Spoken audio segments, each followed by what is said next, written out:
नमस्कार, news point के special programme में आप सभी का स्वागत करता हूं, इस्तकबाल करता हूं। दोस्तों, आप जैसा देख रहे हैं स्क्रीन पे, ऊपर राजस्थान और नीचे छत्तीसगढ़। आज दो राज्यों के ओपिनियन पोल हम लेकर आपके सामने आ रहे हैं और जानते हैं आपकी छत्तीसगढ़ में 90 सीटें हैं जबकि राजस्थान में 200 सीटें हैं और दोनों जगह कांग्रेस की सरकार है। क्या कांग्रेस की सरकार आगे भी रहने वाली है या कांग्रेस की सरकार जा रही है? छत्तीसगढ़ में क्या स्थिति है भूपेश बघेल की, और वैसे ही राजस्थान में क्या स्थिति है वहाँ के मुख्यमंत्री अशोक गहलोत की? और अशोक गहलोत और सचिन पायलट में जो कुछ चल रहा था अभी तक, उसका क्या कोई असर पड़ा है? चुनाव अगर आज की तारीख में हो जाए तो फिर क्या कुछ होगा? 1 सितंबर से लेकर 14 सितंबर के बीच करवाए गए ओपिनियन पोल के हिसाब से हमारे आंकड़े क्या कुछ कहते हैं, ये हम आपके सामने रखेंगे। आज आपके सामने हम दो राज्यों के ओपिनियन पोल लेकर आ रहे हैं। ये आप देख रहे हैं स्क्रीन पे। छत्तीसगढ़ की 90 सीटों पर आज की तारीख में अगर मतदान हो जाए तो किसकी सरकार बन रही है, और इसी तरह अगर राजस्थान में आज की तारीख में अगर मतदान हो तो किसकी सरकार राजस्थान में बनेगी? क्या अशोक गहलोत रहेंगे या जाएंगे? लेकिन सामने अशोक गहलोत के सामने कौन है बीजेपी की तरफ से, ये बहुत बड़ा सवाल है, बड़ी बात है। इसलिए क्योंकि वहाँ की जनता ये अब पूछने लगी है कि बीजेपी को वोट दें तो किसके चेहरे पर दें, ये सवाल वहाँ पूछा जा रहा है। और ये 14 दिनों का जो हमारा सर्वे है उस सर्वे में रिफ्लेक्ट करके आया है। लेकिन उधर अगर छत्तीसगढ़ में देखा जाए तो छत्तीसगढ़ की स्थिति कुछ और दिखाई देती है। वहाँ भी कहीं ना कहीं ये सवाल पूछे जा रहे हैं कि क्या रमन सिंह मुख्यमंत्री होंगे अगर बीजेपी की सरकार आती है, या कोई और होगा? चेहरे बहुत हैं बीजेपी के छत्तीसगढ़ में भी। और क्या ये जो आदिवासी बहुल स्टेट है, कोई आदिवासी यहाँ चेहरा बन के आएगा, या ओबीसी चेहरा होगा, या रमन सिंह जो अगड़ी जाति के हैं उनका वो चेहरे के रूप में रहेंगे अगर बीजेपी की सरकार आती है तो? लेकिन कांग्रेस की सरकार आती है तो कांग्रेस की सरकार अभी भूपेश बघेल के पास 2018 की तो अगर बात की जाए तो 68 सीटें भूपेश बघेल को आई थी और आज की तारीख में 71 सीटें हैं। 90 में से 71 सीटें आज की तारीख में कांग्रेस के पास, और वो भी वहाँ छत्तीसगढ़ में। तो क्या छत्तीसगढ़ में भूपेश बघेल अपने 68 सीटों का जो रिकॉर्ड है उसको बरकरार रखते हैं, या उसको तोड़ते हैं, उस रिकॉर्ड को 71 से ऊपर जाते हैं क्योंकि आज की तारीख में 71 है, या कम होती हैं सीटें? सब कुछ हम आपके सामने रखेंगे, सब कुछ जानेंगे, समझेंगे इस पूरे कार्यक्रम में। जल्दी से आपके सामने हम लेकर आएंगे। हमारे साथ कुछ वरिष्ठ साथी, वरिष्ठ पत्रकारों की टोली इस वक्त मौजूद है। उन सबसे पहले आप लोगों का परिचय करवाना चाहता हूं। और इस ओपिनियन पोल में देखिए इस वक्त हमारे साथ श्रवण गर्ग साहब हैं, हमारे साथ हर शनिवार मौजूद रहते हैं। और देखिए आज इस शनिवार को ओपिनियन पोल और आपके सामने। गर्ग साहब, आपका स्वागत करता हूं। मीनू जैन जी हमारे साथ जुड़ी हुई हैं। मीनू जी, आपका स्वागत है। हमारे साथ प्रोफेसर अखिल स्वामी जी हैं। स्वामी जी, आपका स्वागत करता हूं। थोड़ा नाम चेंज कर लीजिए, सबके नाम थोड़े उल्टे पलटे जा रहे हैं। और हमारे साथ प्रोफेसर अखिल स्वामी जी का नाम थोड़ा चेंज कीजिए। और प्रमोद अग्रवाल जी हमारे साथ बने हुए हैं। हमारे साथ डॉक्टर दीपक पाचपोर जी बने हुए हैं। हमारे साथ यहाँ स्टूडियो में 2 वरिष्ठ साथी बने हुए हैं।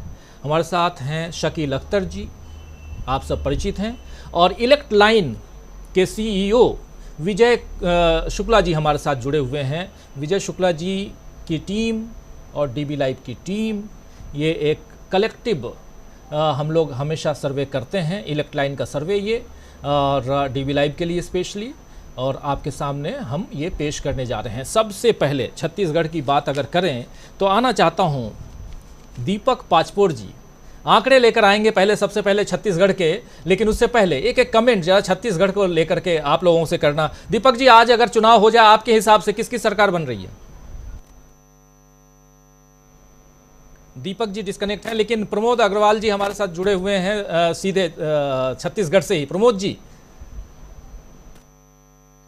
मेरा मानना है कि निर्विवाद रूप से कांग्रेस की सरकार फिर से बनेगी, क्योंकि भूपेश बघेल ने छत्तीसगढ़ को इन 5 सालों में जनतंत्र के मुताबिक लोक कल्याण के लिए जो करना चाहिए लगभग सारे काम उन्होंने किए हैं। छत्तीसगढ़ की जनता खुशहाल है, उसे अपनी उपज का पूरा दाम मिल रहा है। छत्तीसगढ़ में बेरोजगारी पूरे देश में सबसे कम है। छत्तीसगढ़ में वन भूमि में रहने वाले जितने भी आदिवासी हैं के रोजगार और उनकी आय का इतना शानदार प्रबंधन किया गया है कि नक्सली समस्या पिछले 5 सालों में लगभग शून्य के बराबर हो गई है।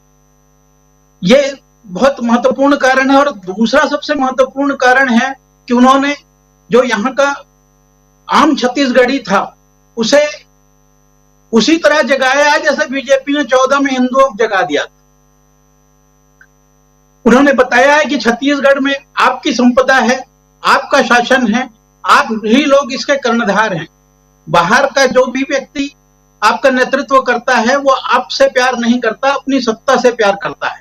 यह जो मामला उन्होंने जनता के सामने रखा है और उसको सिद्ध किया है, उससे एक बात बहुत साफ हो चली है कि छत्तीसगढ़ में बीजेपी के पास उनके मुकाबले खड़ा करने के लिए कोई व्यक्ति नहीं बचा है। रमन सिंह 15 साल मुख्यमंत्री रहे हैं और उस मुख्यमंत्री रहने वाले रमन सिंह जी की छवि को इतना धूमिल कर दिया है इस कांग्रेस सरकार ने कि बीजेपी समझ नहीं पा रही कि रमन सिंह को उनके मुकाबले लाया जाए या ना लाया जाए। निश्चित रूप से चुनाव फिर से नरेंद्र मोदी जी के नेतृत्व में लड़े जाएंगे चुनाव तक। जिस दिन रिजल्ट आएगा उस दिन फिर कोई एक नया नाम रहेगा बीजेपी की तरफ से जिसके ऊपर यह ठीकरा फोड़ना होगा कि हार किसकी हुई है। राजीव जी। बिल्कुल बिल्कुल बिल्कुल, जरा आना चाहता हूं जल्दी से डॉक्टर दीपक पाचपोर जी जुड़े हुए हैं हमारे साथ। दीपक जी जुड़े हैं?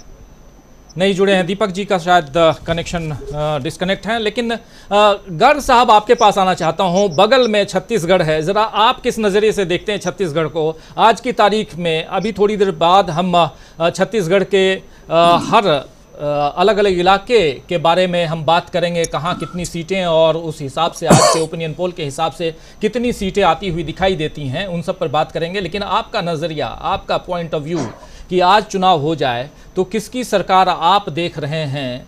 क्योंकि बहुत कुछ आप छत्तीसगढ़ के बारे में नज़दीक से देख रहे हैं, जान रहे हैं, उस हिसाब से भी। देखिए राजीव जी, मेरा ऐसा मानना है कि आज अगर चुनाव हो जाए और आज नहीं हो कल भी हो या कल हो गए होते तो भी जो स्थितियां हैं छत्तीसगढ़ में वो कांग्रेस के पक्ष में है। उसके कई कारण हैं। आप अगर ये सवाल 3 महीने पहले, 2 महीने पहले, 4 महीने पहले पूछते तो ये शायद स्थिति नहीं होती। कांग्रेस ने इस दौरान काफ़ी बहुत सारा काम दिल्ली से किया गया है चीज़ों को ठीक करने का, पर कुछ चीज़ें स्वतः भी हुई हैं और भूपेश बघेल ने भी उस मामले में काम किया है। जैसे सबसे बड़ी बात तो यह है कि एंटी इनकम्बेंसी वहाँ नहीं है, जो आमतौर से 5 साल की सरकार के सामने होती है। छत्तीसगढ़ एक जिस तरह का राज्य है छोटा सा, वो वहाँ नहीं है। दूसरी चीज ये है कि बीजेपी के पास कोई लीडरशिप नहीं है। वहाँ जो सबसे बड़ा अभाव है वो ये कि रमन सिंह वहाँ के अब नेता नहीं रहे हैं और उनके कार्यकाल में जिस तरह की चीज़ें हुई हैं, कई तरह के भ्रष्टाचार के जो आरोप लगे हैं, तो वहाँ कोई बीजेपी का नेता नहीं है। बीजेपी का नेता तो कहीं भी नहीं है, अपन उस बात पर बाद में आएंगे। मध्य प्रदेश में भी नहीं है, राजस्थान में भी नहीं है, पर आपने छत्तीसगढ़ की बात की है। दूसरा ये कि कांग्रेस ने जो चीज़ें ठीक की उनको देखना पड़ेगा। मसलन ये कि कांग्रेस ने बहुत ही तत्काल प्रभाव से दिल्ली से पहल करके वहाँ टीएस सिंहदेव को डिप्टी चीफ मिनिस्टर बनाया। एक बहुत बड़ा इरिटेंट था वहाँ के पूरे पॉलिटिकल सेटअप में कांग्रेस के, वो सिंहदेव के कारण एक लंबा विवाद चला हुआ था कि 2.5 साल का जो प्रॉमिस था वो पूरा नहीं हुआ था।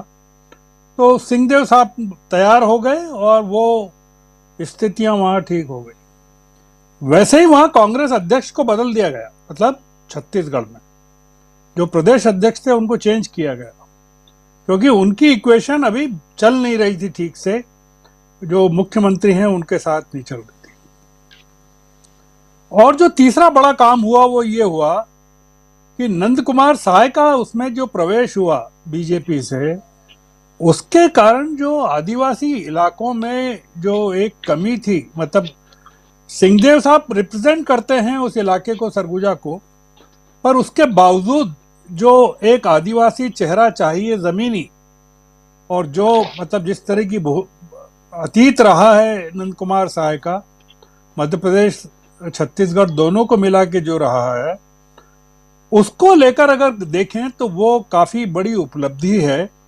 मतलब काफी और भी लोग आए हैं छत्तीसगढ़ में कांग्रेस में, पर जो मैंने आपको प्रमुख कारण बताए हैं कि, और वहां कोई किसी तरह का बड़ा आंदोलन नहीं है जो सरकार के खिलाफ आप माने कि सॉरी, वहां कोई एंटी इनकम्बेंसी को, हालांकि कुछ चीजें चल रही है आदिवासी इलाकों में, आंदोलन भी चल रहे हैं, काफी लंबे समय से चल रहे हैं, पर्यावरण के बहुत सारे इश्यूज हैं, अडानी को जमीन देने को लेकर बहुत सारे इश्यूज हैं, कई चीजें चल रही हैं वहां एक साथ। पर जो टोटलिटी में अगर आप कहें कि क्या आज की स्थिति है, तो मुझे लगता है कि भारतीय जनता पार्टी वहां बिल्कुल बहुत कमजोर हालत में है और कांग्रेस काफी मजबूत स्थिति में है, और शायद पिछली बार जैसी स्थिति दोहरा दी जाए ऐसा भी लगता है, या उसके आसपास रहे, ऐसा मुझे लगता है। जी, ये विचार सबके यहाँ इसलिए भी ज़रूरी हैं क्योंकि आप सब पत्रकार हैं। यहाँ देखिए दोस्तों, स्क्रीन पे सारे लगभग पत्रकार, और सबके अपने विचार, सबके अपने कहीं ना कहीं सोर्सेज हैं जिस अनुसार ये जानकारी प्राप्त होती है, मिलती है कि आखिर कहाँ कौन क्या करने जा रहा है, किसकी सरकार बनने जा रही है, किसकी सरकार नहीं बनेगी, ये सारी बातें, कहाँ एंटी इनकम्बेंसी फैक्टर है, कहाँ नहीं है। ज़रा एक बार स्वामी जी आपके पास भी आना चाहता हूँ, कैसे देखते हैं आप छत्तीसगढ़ को? और हमारे साथी स्वामी जी आपके पास आऊं, लेकिन उससे पहले दोस्तों आपको बता दूं कि थोड़ी देर बाद हम छत्तीसगढ़ में किसकी सरकार बनने जा रही है उस पर अभी उसके आंकड़े आपके सामने लेकर आएंगे और समझेंगे कि आखिर क्या कुछ होने जा रहा है। क्या भूपेश बघेल की सरकार वहां बरकरार रहेगी अगले 5 साल के लिए भी? क्या वहां सब कुछ खत्म हो चुका है, यानी कि टीएस सिंहदेव और भूपेश बघेल के बीच जो पिछले 4 साल तक रसाकशी चलती रही, क्या वो खत्म होने के बाद अब परिस्थितियां बदल चुकी हैं? क्या बस्तर का एरिया, सरगुजा का एरिया या मध्य भाग जो है छत्तीसगढ़ का, वो सब उसी हिसाब से होगा? क्योंकि आज की तारीख में 71 सीटें, 90 में से 71 सीटें आज की तारीख में छत्तीसगढ़ में जो है वो कांग्रेस के पास हैं। और क्या वो बरकरार रखेगी कांग्रेस पार्टी, या उसमें कहीं ना कहीं सेंधमारी होगी बीजेपी की तरफ से? और अगर बीजेपी की सरकार अगर बनती है तो उसका चेहरा कौन होगा? बहुत सारे सवाल, उन सवालों का जवाब भी यहाँ कई लोग जब सर्वे के दौरान पूछ रहे थे कि आखिर क्या होगा। कांग्रेस का तो सब कुछ पता है, लेकिन बीजेपी का क्या होगा? यही हालत वहां पर थी राजस्थान में। और इस सर्वे को कंडक्ट किया है विजय शुक्ला जी ने। विजय जी के पास भी आऊंगा, लेकिन पहले एक कमेंट लेना चाहता हूं प्रोफेसर अखिल स्वामी जी, क्या कुछ देखते हैं स्वामी जी आप? देखिए राजीव जी, मैं ये देखता हूं कि ये सरकार किसकी बनेगी, ये प्रश्न तो है 1000 रुपए का। 1 करोड़ रुपए का जो प्रश्न है वो ये है कि 71 से ज्यादा सीटें होंगी या कम होंगी। तो मैं ये मानता हूं 71 से ज्यादा सीटें होंगी। उसका जो मुख्य कारण मैं समझता हूं, मैं छत्तीसगढ़ में तो नहीं घूमा, वहां मेरी बहुत ज्यादा बात नहीं हुई, लेकिन जो परसेप्शनल वॉर है, जो परसेप्शनल वॉर पिछले विधानसभा में और लोकसभा में एक प्रकार से राहुल गांधी के लिए नेगेटिव थी और मोदी जी के लिए पॉजिटिव थी, आज के तारीख में मोदी जी वोट कम कर रहे हैं और राहुल गांधी वोट बढ़ा रहे हैं। देखिए, मैं ये मानता हूं कि राहुल गांधी पिछले चुनावों में वो थे जो कि एक प्रकार से जो संख्या होती है उसकी बाईं तरफ के जीरो थे। इस बार वो संख्या के दाईं तरफ के जीरो हैं। इसका मतलब भूपेश बघेल के सामने अगर 1 जीरो और बढ़ता है तो वो होती है 75। तो मेरा जो अपना असेसमेंट कहता है परसेप्शन के हिसाब से, क्योंकि राहुल गांधी का जो परसेप्शन बनाया गया था वो परसेप्शन आज की तारीख में पूरी तरह से बदल चुका है। तो भूपेश बघेल ने जो काम किया वो तो पॉजिटिव रहा। जिस प्रकार से उन्होंने किसानों का जो धान का मूल्य दिया, गोबर के परचेज की, बाकी रूरल ओरिएंटेड प्रोग्राम्स किए, जो बेरोजगारी को न्यूनतम स्तर पे लाए, वो अलग मुद्दे हैं। लेकिन जो एक परसेप्शनल वॉर है, क्योंकि जब राहुल गांधी वहां जाएंगे या मोदी जी वहां जाएंगे तो मुझे ऐसा लगता है कि मोदी जी के जाने से वोट कम होंगे, राहुल गांधी के जाने से वोट बढ़ेंगे। इसलिए मेरा अंदाजा ये है, अब शुक्ला जी बताएंगे वास्तविकता क्या है, लेकिन मुझे ऐसा लगता है कि कांग्रेस को करीब 75 सीट मिलनी चाहिए। एक कमेंट लेना चाहता हूं, मीनू जी आपके पास भी आना चाहता हूं, आप किस हिसाब से देखती हैं छत्तीसगढ़ को? जी देखिए, मैं ग्राउंड से तो जानती नहीं हूँ, क्या ग्राउंड रिपोर्ट तो प्रमोद अग्रवाल जी और दीपक जी करेंगे आगे, उन्होंने भी बताया है। तो लेकिन जो मीडिया रिपोर्ट्स पढ़ रही हूँ मैं और जो उनका देखती रहती हूँ, उससे ये लगता है कि वहाँ काम बहुत हो रहा है भूपेश बघेल के शासन में। और देखिए उसमें वहाँ आदिवासी बहुल राज्य है, तो वहाँ आदिवासियों के कल्याण के लिए काफी योजनाएं चलाई जा रही है, किसानों के लिए काफी योजनाएं चलाई जा रही है, जिसमें कि केंद्र सरकार उनको कोई सहयोग नहीं कर रही है। एक खबर थी कि भाई कांग्रेस, ये जो केंद्र सरकार है, उन्होंने छत्तीसगढ़ कोटा से चावल खरीदना बंद कर दिया है, जबकि उनको 5 किलो चावल की बांटने में चावल की जरूरत है। मतलब इतनी इस हद तक वहाँ भेदभाव हो रहा है, तो उसके बावजूद भी अगर वो खुद को मेंटेन किए हुए हैं, वो खुद मिलेट के ऊपर, मोदी जी तो खाली मिलेट ईयर लगाते हैं, वो लोग मिलेट के ऊपर एमएसपी दे रहे हैं उसकी खरीदी पे। तो ये देखिए, किसान को अगर किसी एक छोटी सी भी, मेरे ख्याल से तो ज्वार की इतनी ज्यादा फसल वहां होती नहीं होगी, चावल का बॉल ऑफ राइस कहा जाता है छत्तीसगढ़ को, लेकिन वहां उस फसल को भी अगर एमएसपी दे रहे हैं तो किसान इसका मतलब संतुष्ट है। और एक मुझे जो सबसे अच्छी उसकी योजना लगी, उन्होंने जो वहाँ आत्माराम जो अंग्रेजी माध्यम के जो स्कूल्स खोले। देखिए, अंग्रेजी कुछ भी कहिए खिड़की है विश्व की और दुनिया की खिड़की है, तो आज के टाइम में अगर स्टूडेंट्स को छत्तीसगढ़ जैसे आदिवासी राज्य के अंदर अंग्रेजी माध्यम की शिक्षा मिल जाए हर एक जिले के अंदर, तो मेरे ख्याल से इससे बढ़िया शिक्षा के क्षेत्र में और कोई काम हो नहीं सकता। और बाकी का तो जो अभी जो उनका जो पकड़ है शासन के ऊपर भूपेश बघेल जी की, वो साफ दिखाई देती है, और कोई पार्टी के अंदर भी ऐसा कोई फ्रिक्शंस या कोई मनमुटाव की बातें जो थी पुरानी, वो सब सुलटा ली गई हैं। तो मुझे तो लगता है कि कांग्रेस का ज्यादा मतों से जीतना चाहिए, क्योंकि देखिए जब ऑल ओवर इंडिया बयार बीजेपी के विपक्ष में बह रही है, तो जिस राज्य में ऑलरेडी सरकार कांग्रेस की है, यानी कि विपक्ष की है, और काम भी अच्छा हो रहा है वहां पे, तो मेरे ख्याल से तो वर्तमान से ज्यादा आनी चाहिए सीट, कम से कम 15-20 सीट का फर्क और ज्यादा मतलब एडिशन होना चाहिए। जी बिल्कुल, चलिए देखेंगे क्या कुछ हमारा ये ओपिनियन पोल विजय शुक्ला जी क्या लेकर के आए हैं, ये थोड़ी देर बाद हम, अभी से ठीक 7-8 मिनट बाद हम वो पिटारा भी खोलेंगे। लेकिन ज़रा इधर स्टूडियो में शकील अख्तर जी, आप कैसे देखते हैं? शकील अख्तर जी, क्या छत्तीसगढ़ में कांग्रेस रिपीट कर रही है? देखिए राजीव जी, अभी कुछ दिन पहले छत्तीसगढ़ के मुख्यमंत्री भूपेश बघेल दिल्ली आए थे, एक प्रेस कॉन्फ्रेंस की थी। उस समय जब उनके ईडी के छापे पड़ रहे थे, उसमें उन्होंने एक बात कही थी कि मेरे बर्थडे पे, उस दिन बर्थडे था उनका, कि मेरे बर्थडे पे मोदी जी जो छापे पड़वा रहे हैं छत्तीसगढ़ में, हम इसको गिफ्ट मानते हैं और रिटर्न गिफ्ट हम ज़रूर देंगे। और रिटर्न गिफ्ट हम ये देंगे कि इस बार छत्तीसगढ़ में बीजेपी को कुछ नहीं मिलने वाला। बहुत आत्मविश्वास में थे वो। तो वो आत्मविश्वास एक पॉलिटिकल का हो सकता है, लेकिन ग्राउंड पे भी वो काफ़ी हद तक सही है, और उसके कुछ बड़े ठोस कारण हैं। वो क्या है? एक तो खुद बीजेपी ने छत्तीसगढ़ के अंदर अपना राज्य का नेतृत्व बिल्कुल ख़त्म कर दिया। वहाँ पे रमन सिंह ने 15 साल सरकार चलाई है, लेकिन उसके बाद जो दिल्ली में नेतृत्व आके बैठ गया मोदी जी का और अमित शाह जी का, वो इस बात को मानने को तैयार नहीं थे कि रमन सिंह वहाँ एक लोकप्रिय हस्ती हो सकते हैं, जिन्होंने वहाँ 15 साल तक वोट लिया और सरकार चलाई। उन्होंने सोचा कि सब कुछ हमारे दम पे हो रहा है, और अब भी आप अगर देखेंगे तो वहाँ इन्हीं दोनों के दौरे हो रहे हैं। तो आज नतीजा ये हुआ कि वहाँ पे कोई भी स्थानीय नेतृत्व नाम की चीज़ नहीं है, और रमन सिंह को खुद उनकी पार्टी के लोगों ने इतना कमज़ोर कर दिया कि आज उनका अस्तित्व भी वहाँ करीब करीब ख़त्म हो गया है। दूसरी एक ख़ास बात, भूपेश बघेल ने वहाँ जो सरकार चलाई है, उसमें एक ख़ास डायमेंशन था कि उन्होंने नक्सल या नक्सलवाद को कोई इशू नहीं बनाया। देखिए आज वहाँ नक्सलवाद बहुत कमज़ोर हो गया है, कम हो गया है, और उसके घटनाएं कोई होती नहीं हैं। जब कांग्रेस की सरकार थी अजीत जोगी की, तो उन्होंने इसको बड़ा महत्व देते हुए सलवा जुलूम चला दिया, और उससे आदिवासियों का ही नुकसान हुआ, आदिवासी नाराज़ हुए।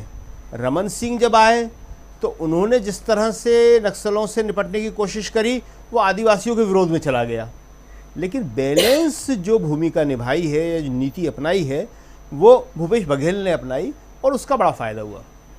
तीसरी बात जो बड़ी ख़ास है कि आज की राजनीति में हमेशा ही जनता अपने नेता को हम्बल चाहती है, विनम्र चाहती है, और ये चेहरा भूपेश बघेल ने वहाँ दिया है।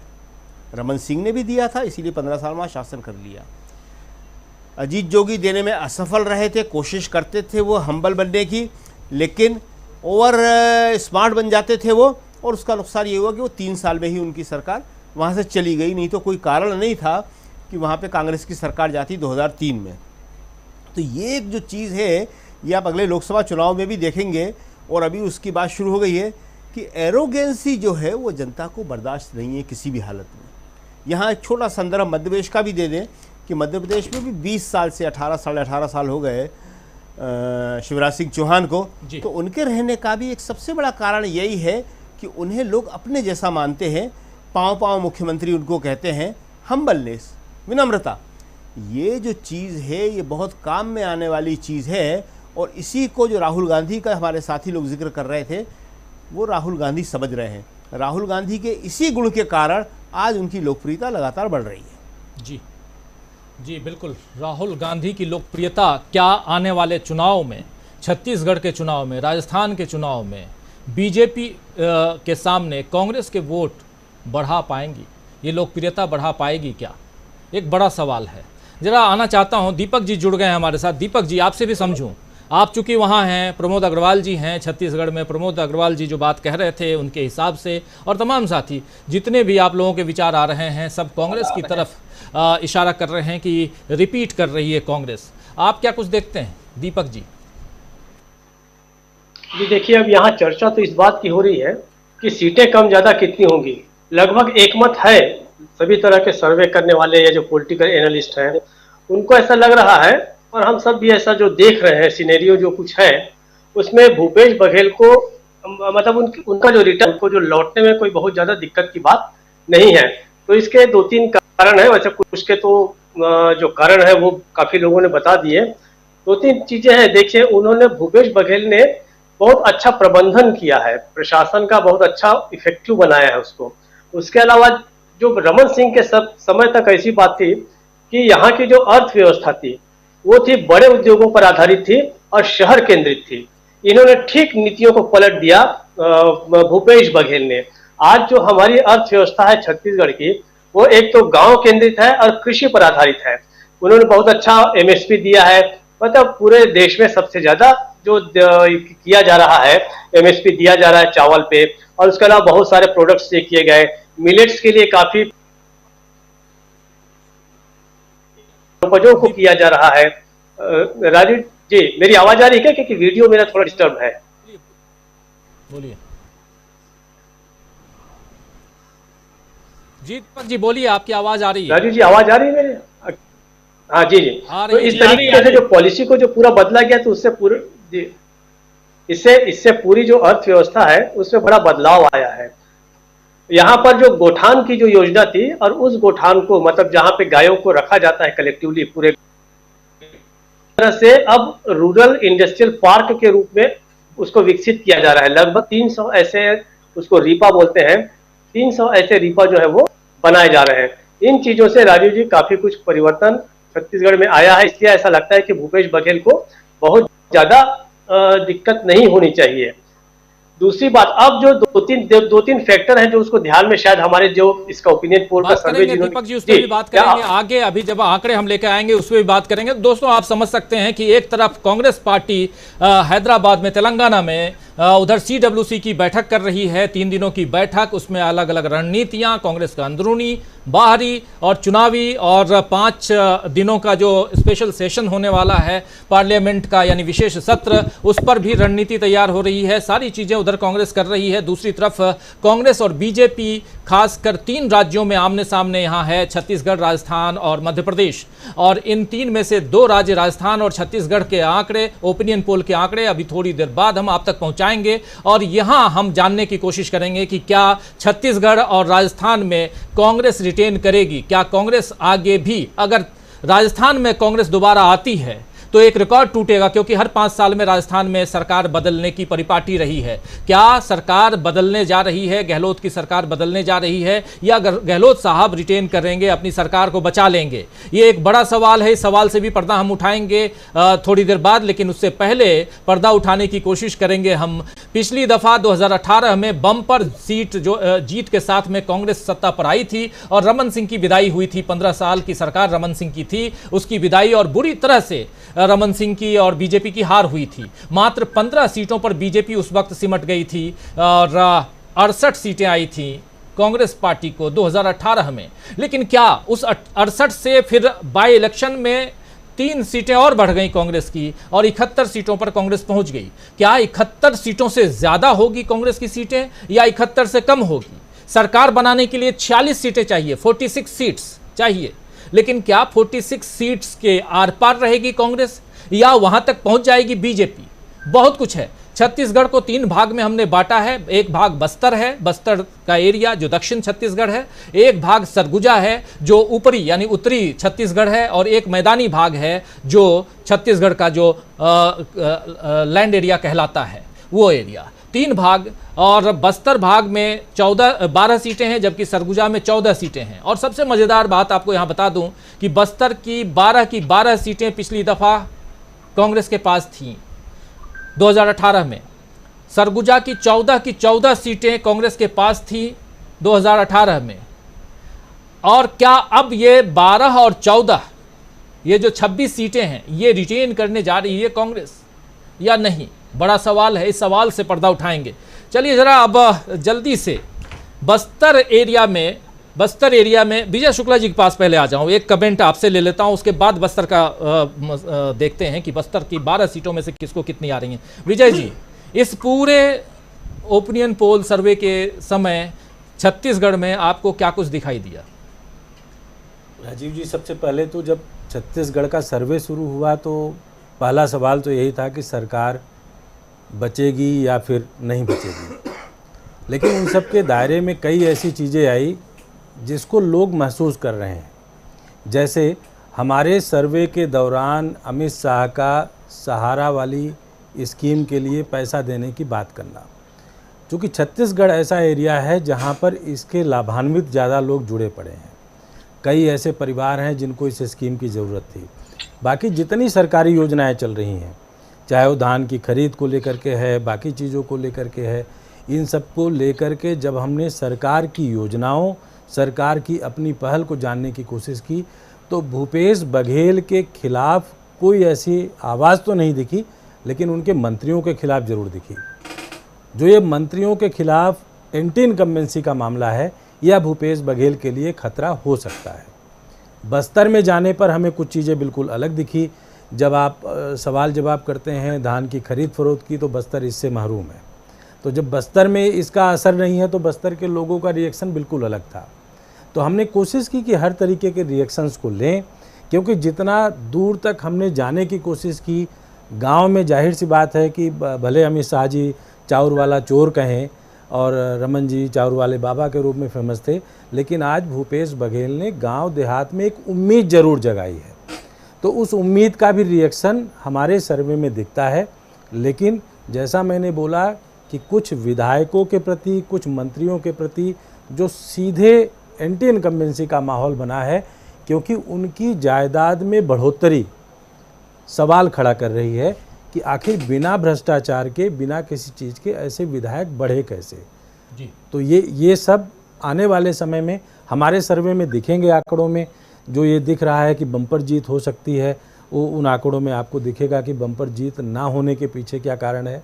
लेकिन आंकड़े जब आप पेश करेंगे जी तो बिल्कुल। चलिए, बहुत सारी बातें बाद में भी करेंगे और समझेंगे कि जो सर्वे आपका है उस सर्वे में बस्तर का क्या कुछ है। देखिए, रीजन वाइज बस्तर की 12, सरगुजा की 14, मध्य छत्तीसगढ़ की 64 सीटें हैं और बस्तर में कांग्रेस, बीजेपी और अन्य के खाते में कितनी सीटें जाती हुई दिखाई दे रही हैं, ये ज़रा आंकड़ा ले आइए स्क्रीन पे, समझें और इस पर चर्चा को आगे बढ़ाएंगे कि बस्तर में कितनी सीटें, 12 में से कितनी सीटें बस्तर में आ रही हैं कांग्रेस के पास। आप देखिए कि नीचे हालांकि आंकड़ा आ चुका है, ऊपर ये आंकड़े दिखाई नहीं दे रहे हैं, लेकिन ये 4 है, 8 है, 4 8 4 8 बराबरी का आंकड़ा दिखाई दे रहा है।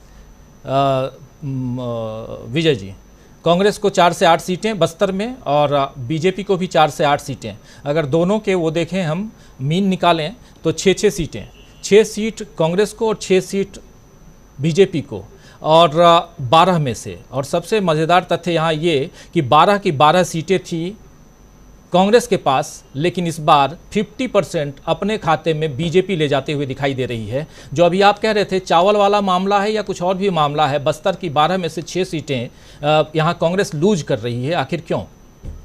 या कई चीज़ें हैं राजीव जी। जब आप देखेंगे, सबसे पहले मैंने बोला कि सरकार की ज़्यादातर सुविधाएं बस्तर के एरिया के लोगों को बेनिफिट नहीं पहुंचा पा रही हैं।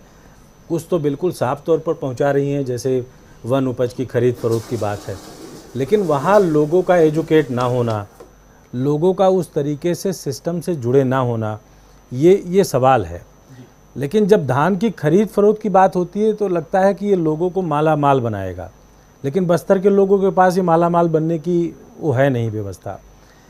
सुविधाओं का वहाँ पर सीधे तौर पर जिस तरीके से इन्होंने इम्प्लीमेंट किया है, वहाँ ज़मीन पर ना दिखना इसके पीछे एक कारण है। और ये कारण आपको सीधे दिख रहा है कि जहाँ उनकी बम्पर लॉटरी लगी थी पिछली बार, क्योंकि वहाँ पिछली बार एंटी इनकम्बेंसी थी डॉक्टर रमन के रवैये को लेकर, प्रशासनिक कार्रवाई को लेकर। इस बार प्रशासनिक कार्रवाई को लेकर नहीं है, इस बार यह है कि कुछ आए, इसकी उम्मीद को उन्होंने ज़्यादा पाला और मिला कम। तो मुझे लगता है कि हमारे सर्वे का भी एक फैक्टर है कि लोगों को घाटा दिख रहा है और लोग उसको रिएक्ट कर रहे हैं। जी, जरा आना चाहता हूं प्रमोद अग्रवाल जी, कैसे देखते हैं आप 6 सीट कांग्रेस को, 6 सीट बीजेपी को, दोनों बस्तर में बराबर बराबर, आदिवासी बहुल क्षेत्र, और कहा जाता है कि बस्तर जो ले गया वो सरकार बना लेता है, लेकिन यहाँ 50-50 वाली बात दिखाई दे रही है। बस्तर में 12 सीटें, आज की तारीख में 12 की 12 सीटें कांग्रेस के पास, लेकिन यहाँ 6 सीटें दोनों बांटते हुए दिखाई दे रही हैं। 4 से 8 सीटें आ सकती हैं, 6 यहाँ तो मीन निकाल रहा हूँ, लेकिन हो सकता है कि 4 से 8 सीटें कांग्रेस के खाते में और 4 से 8 सीटें बीजेपी के खाते में जा सकती हैं। हो सकता है 7 भी आ सकती है, हो सकता है कि 4 सीटें भी आ सकती हैं। प्रमोद अग्रवाल जी, कैसे देखा जाए इसको? मुझे ऐसा लगता नहीं है कि नेताम भी अपनी पार्टी बना चुके हैं, क्या वो भी डेंट करते हुए दिखाई दे रहे हैं? अरविंद नेताम जी पहले भी कांग्रेस छोड़ चुके थे एक बार, फिर कांग्रेस में आए थे, और मेरे ख्याल से अरविंद नेताम जी ने अपना सारा जो भी पॉलिटिकल गेन था वो खो दिया है। उनकी अब वो मान्यता नहीं रह गई है आदिवासी समाज में जिसका वो नेतृत्व करते थे। तब से लेकर के अब तक इंद्रावती में बहुत पानी बह गया, ऐसा कह सकते हैं। जहां तक बस्तर का सवाल है, आंकड़े जो भी आ रहे हैं, लेकिन मुझे ऐसा लगता नहीं है कि कांग्रेस वहां इतना कमजोर प्रदर्शन करेगी। वजह उसकी यही है कि इन 5 सालों में ऐसा कोई कारण नहीं बना है जिसने आदिवासी समाज को इस सरकार से नाराज किया हो। एंटी इनकम्बेंसी प्रत्याशी के प्रति हो सकती है, और वह प्रत्याशी के टिकट बदलने से भी बदली जा सकती है। सरकार के प्रति कोई रोष होगा, मुझे ऐसा लगता नहीं है, क्योंकि मिलेट्स, तेंदुपत्ता और धान, उसके साथ साथ आत्मानंद स्कूल और नक्सली समस्या, इन सभी मामलों में भूपेश सरकार ने बहुत अच्छा काम किया है। उसके बाद सरकार बनने के बाद वहां पर 2 उपचुनाव भी जीते हैं। इसलिए ऐसा कहना कि कांग्रेस इतनी कम हो जाएगी, मुझे नहीं लगता है कि ऐसा होगा। और नंद कुमार साय के आ जाने के बाद आदिवासी क्षेत्रों में कांग्रेस की पहुंच और बढ़ी है। बीजेपी के पास जैसा नेतृत्व का संकट प्रदेश भर में है, लगभग उसी तरह का रीजनल संकट भी है। बस्तर में बलीराम कश्यप जी के बाद उनके दोनों पुत्रों ने उनका कमाया हुआ राजनीतिक जीवन तो जिया है, लेकिन उनकी कमाई हुई लोकप्रियता हमेशा खोई है।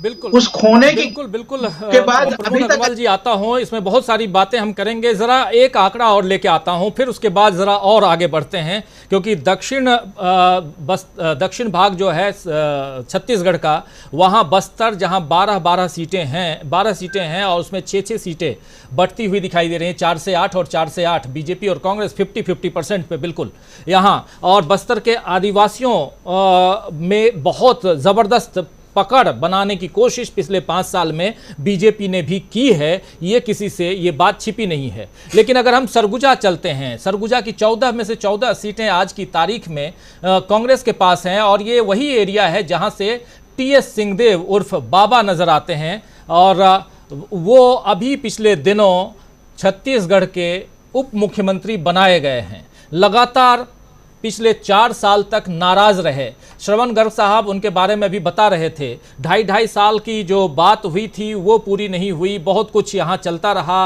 अंदर खाने बातें बहुत सारी चलती रहीं, कुछ खबरों में, कुछ सोशल मीडिया में, कुछ व्हाट्सएप यूनिवर्सिटी में, अलग अलग ढंग से। लेकिन सरगुजा में आज की तारीख में 14 में से कितनी सीटें आती हुई दिखाई दे रही हैं अगर देखा जाए तो कांग्रेस को, बीजेपी को, ज़रा वो आंकड़े ले आइए जल्दी से। और इन दोनों आंकड़ों के साथ देखिए, यहाँ सरगुजा में 6 से 10 सीटें कांग्रेस को और 4 से 8 सीटें यहाँ भी लूज करती हुई कांग्रेस दिखाई दे रही है। 14 में से 6 से 10 सीटें, अगर इसका मीन निकाला जाए तो 8 सीटें यहाँ दिखाई दे रही, कहीं ना कहीं 6 सीटें लूज कर रही है यहाँ पर कांग्रेस पार्टी। यहाँ भी अब जरा आते हैं हम 90 में से 26 सीटें, जिसमें से 10 से 18 सीट कांग्रेस को और 8 से 16 सीट बीजेपी को। जरा आना चाहता हूं अब सबसे पहले गर्ग साहब आपके पास, इन आंकड़ों के आधार पे ज़रा अपनी बात बताइए। और बहुत लंबा अनुभव आपका रहा है चुनावी राजनीति में, और उसके आकलन का, पत्रकारिता का, और छत्तीसगढ़ को बहुत नज़दीक से आप जानते हैं। और क्या कारण हो सकता है, ये 1 तारीख से 14 तारीख तक के आंकड़े हैं, और 2 सप्ताह पहले, 2 सप्ताह सितंबर के महीने का, आज 16 तारीख है, 2 दिन पहले तक के आंकड़े, और कल को ये आंकड़े बदल भी सकते हैं। अभी टीएस सिंहदेव का एक बयान आया है मोदी जी का के मंच से, वो जो भाषण दे रहे थे, उस बयान पे भी बहुत सारी बातें हो रही हैं, लेकिन ये बाद का बयान है, इस सर्वे में वो नहीं है। यहाँ पर ये समझना ज़रूरी है कि बस्तर का एरिया और सरगुजा का एरिया, जहाँ पर 100% पिछली दफ़ा कांग्रेस जीत कर आई थी, वहाँ कांग्रेस बस्तर में 50% और सरगुजा में 40% लूज करती हुई दिखाई दे रही है। देखिए, मेरा ऐसा मानना है कि ये जो आपका सर्वे है ये काफ़ी रियलिटी के नज़दीक है, क्योंकि जो एंटी इनकम्बेंसी आमतौर पर जो होती है, जैसे मध्य प्रदेश में भी यही स्थिति होगी, क्योंकि आदिवासी इलाका बहुत बड़ा है और 80 के करीब सीटें हैं वहाँ मध्य प्रदेश में भी। शेड्यूल कास्ट और शेड्यूल ट्राइब की मिला के बहुत बड़ा एरिया है। ये जो दिख रहा है ये ज़बरदस्त एंटी इनकम्बेंसी का प्रभाव दिख रहा है, जो आपने बताया बस्तर के दोनों भागों में, सरगुजा में भी बताया और आपने इधर भी बताया।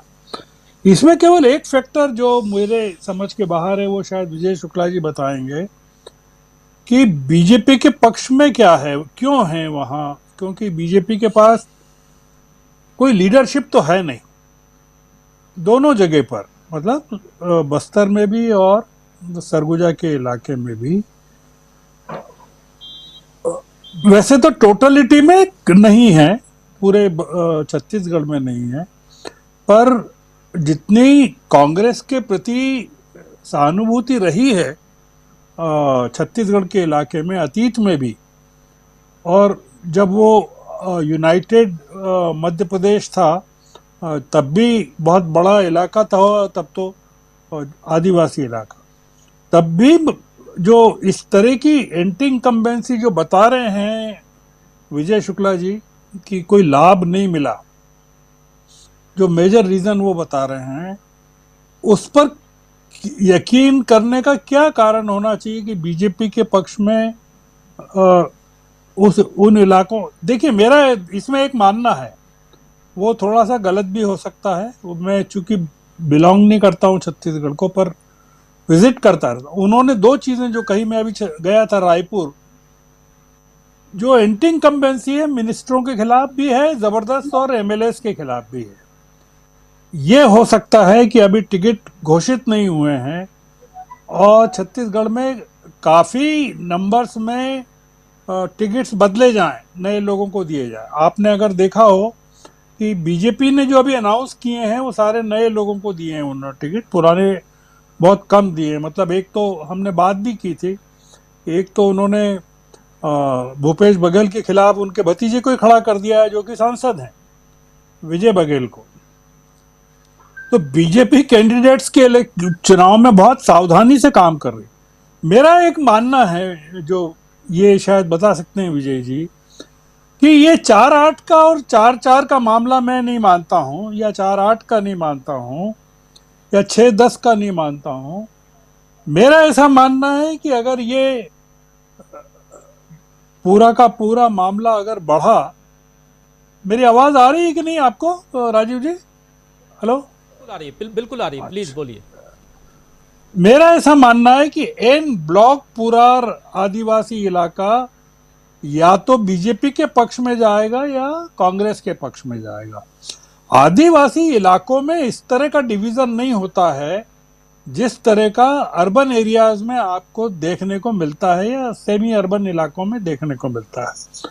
अब अगर इन्होंने बस्तर में भी बाइफरकेट किया हो, मतलब आप अगर कह रहे हैं कि बस्तर और सरगुजा में फर्क कर रहे हैं, आदिवासियों की नाराजगी को अगर आप क्यूमुलेटिवली मानते हैं कि उनका एक ही कारण है बस्तर का भी और सरगुजा का, तो मेरे ख्याल से एन ब्लॉक सारी की सारी सीटें बीजेपी के, मतलब मार्जिनली छोड़ दें, सिंहदेव साहब के प्रभाव क्षेत्र वाली इधर छोड़ दें, साय के प्रभाव क्षेत्र वाली उधर छोड़ दें, वो एक अलग मुद्दा है।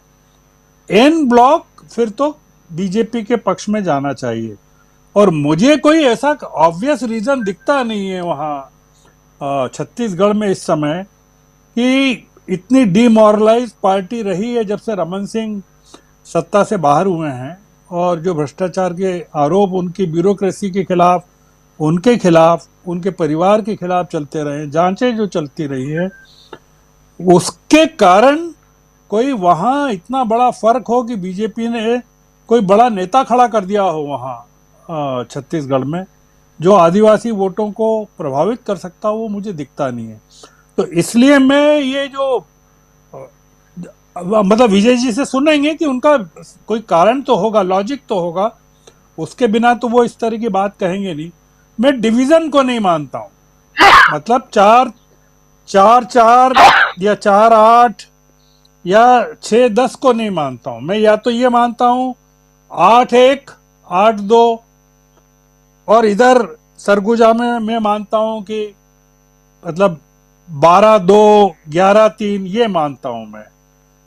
पर मैं थोड़ा सा, क्योंकि आपने जो पिछली बार के आंकड़े बताए हैं वो एन ब्लॉक हैं, अगर आप गौर करें तो,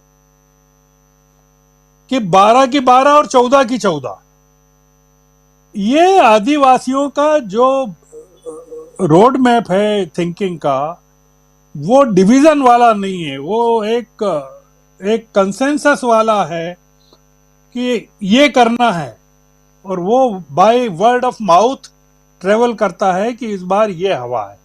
तो अब हो सकता है कि मैं शायद गलत सोच रहा हूँ, विजय जी का एनालिसिस ठीक होगा, वो उनसे बात करेंगे तो वो ज़्यादा प्रकाश डालेंगे चीज़ों पर। विजय जी जरा आप ही बताइए कि आखिर क्या कारण है जो डिवीज़न है बस्तर में 6 और 6, और उधर अगर देखा जाए तो सरगुजा में 8 और 6, ये डिवीज़न क्यों? क्या बीजेपी के पक्ष में कोई हवा है, लहर है, या कुछ और है? ये जो देखिए 2-3 फैक्टर हैं राजीव जी। बिल्कुल सही बात है कि बस्तर और सरगुजा मिला करके सरकार बनाते हैं और यह फैसला करते हैं कि सत्ता में कौन आएगा, क्योंकि यहाँ सीटों का बंटवारा और बाकी सब एक तरफा होता है। लेकिन जो इस बार बीजेपी की अपनी ग्राउंड लेवल की कैंपेन है, बीजेपी बिना लीडरशिप के आम कार्यकर्ता के साथ गांव देहात में जाकर अपने शांति तरीके से काम कर रही है। दूसरा, हम लोग ये देख रहे हैं कि आदिवासी क्षेत्र पूरा शांत है, लेकिन शांत नहीं है। छोटे छोटे जो हाट बाजार थे वहाँ आंदोलन चल रहे हैं, सबके अपने छोटे छोटे मुद्दे हैं। जब हम इनको कलेक्टिव देखते हैं तो कलेक्टिव में ये हमें नुकसान देता हुआ दिखता है, चाहे वो बीजापुर का इशू हो, चाहे फिर कोंडागांव का इशू हो, ये सब अलग अलग हैं। उसके पीछे बिल्कुल लॉजिक क्लियर है कि सरकार के खिलाफ, जैसा मैंने बताया कि भूपेश बघेल के खिलाफ कोई नाराज़गी नहीं है। नाराज़गी वहाँ जो है, जो सिटिंग एमएलए हैं और मंत्री हैं उन्हीं के खिलाफ है, क्योंकि उन्होंने फील्ड में जाना बिल्कुल छोड़ दिया। भाजपा इसके उल्टे काम कर रही है। भाजपा ने डॉक्टर रमन को अपना चेहरा बना के कहीं नहीं भेजा है, क्योंकि उसको पता है कि जैसे डॉक्टर रमन को चेहरा बनाएंगे वैसे नुकसान और ज़्यादा होगा। चेहरा बनते ही नुकसान होगा। ना वो सरोज पांडे को चेहरा बना रहे हैं। दूसरा, उनकी ऑफरिंग समझिए, जैसे उन्होंने 12 अलग अलग जातियों को और जोड़ दिया उसमें, तो उनके अपने आंकड़े बिल्कुल बदल गए। अमित शाह ने छोटे छोटे पॉइंट पर जो अटैक किया है वो कहीं ना कहीं उसी बेल्ट को इम्पैक्ट में कर रहे हैं, और ये सीधे तौर पर दिख रहा है।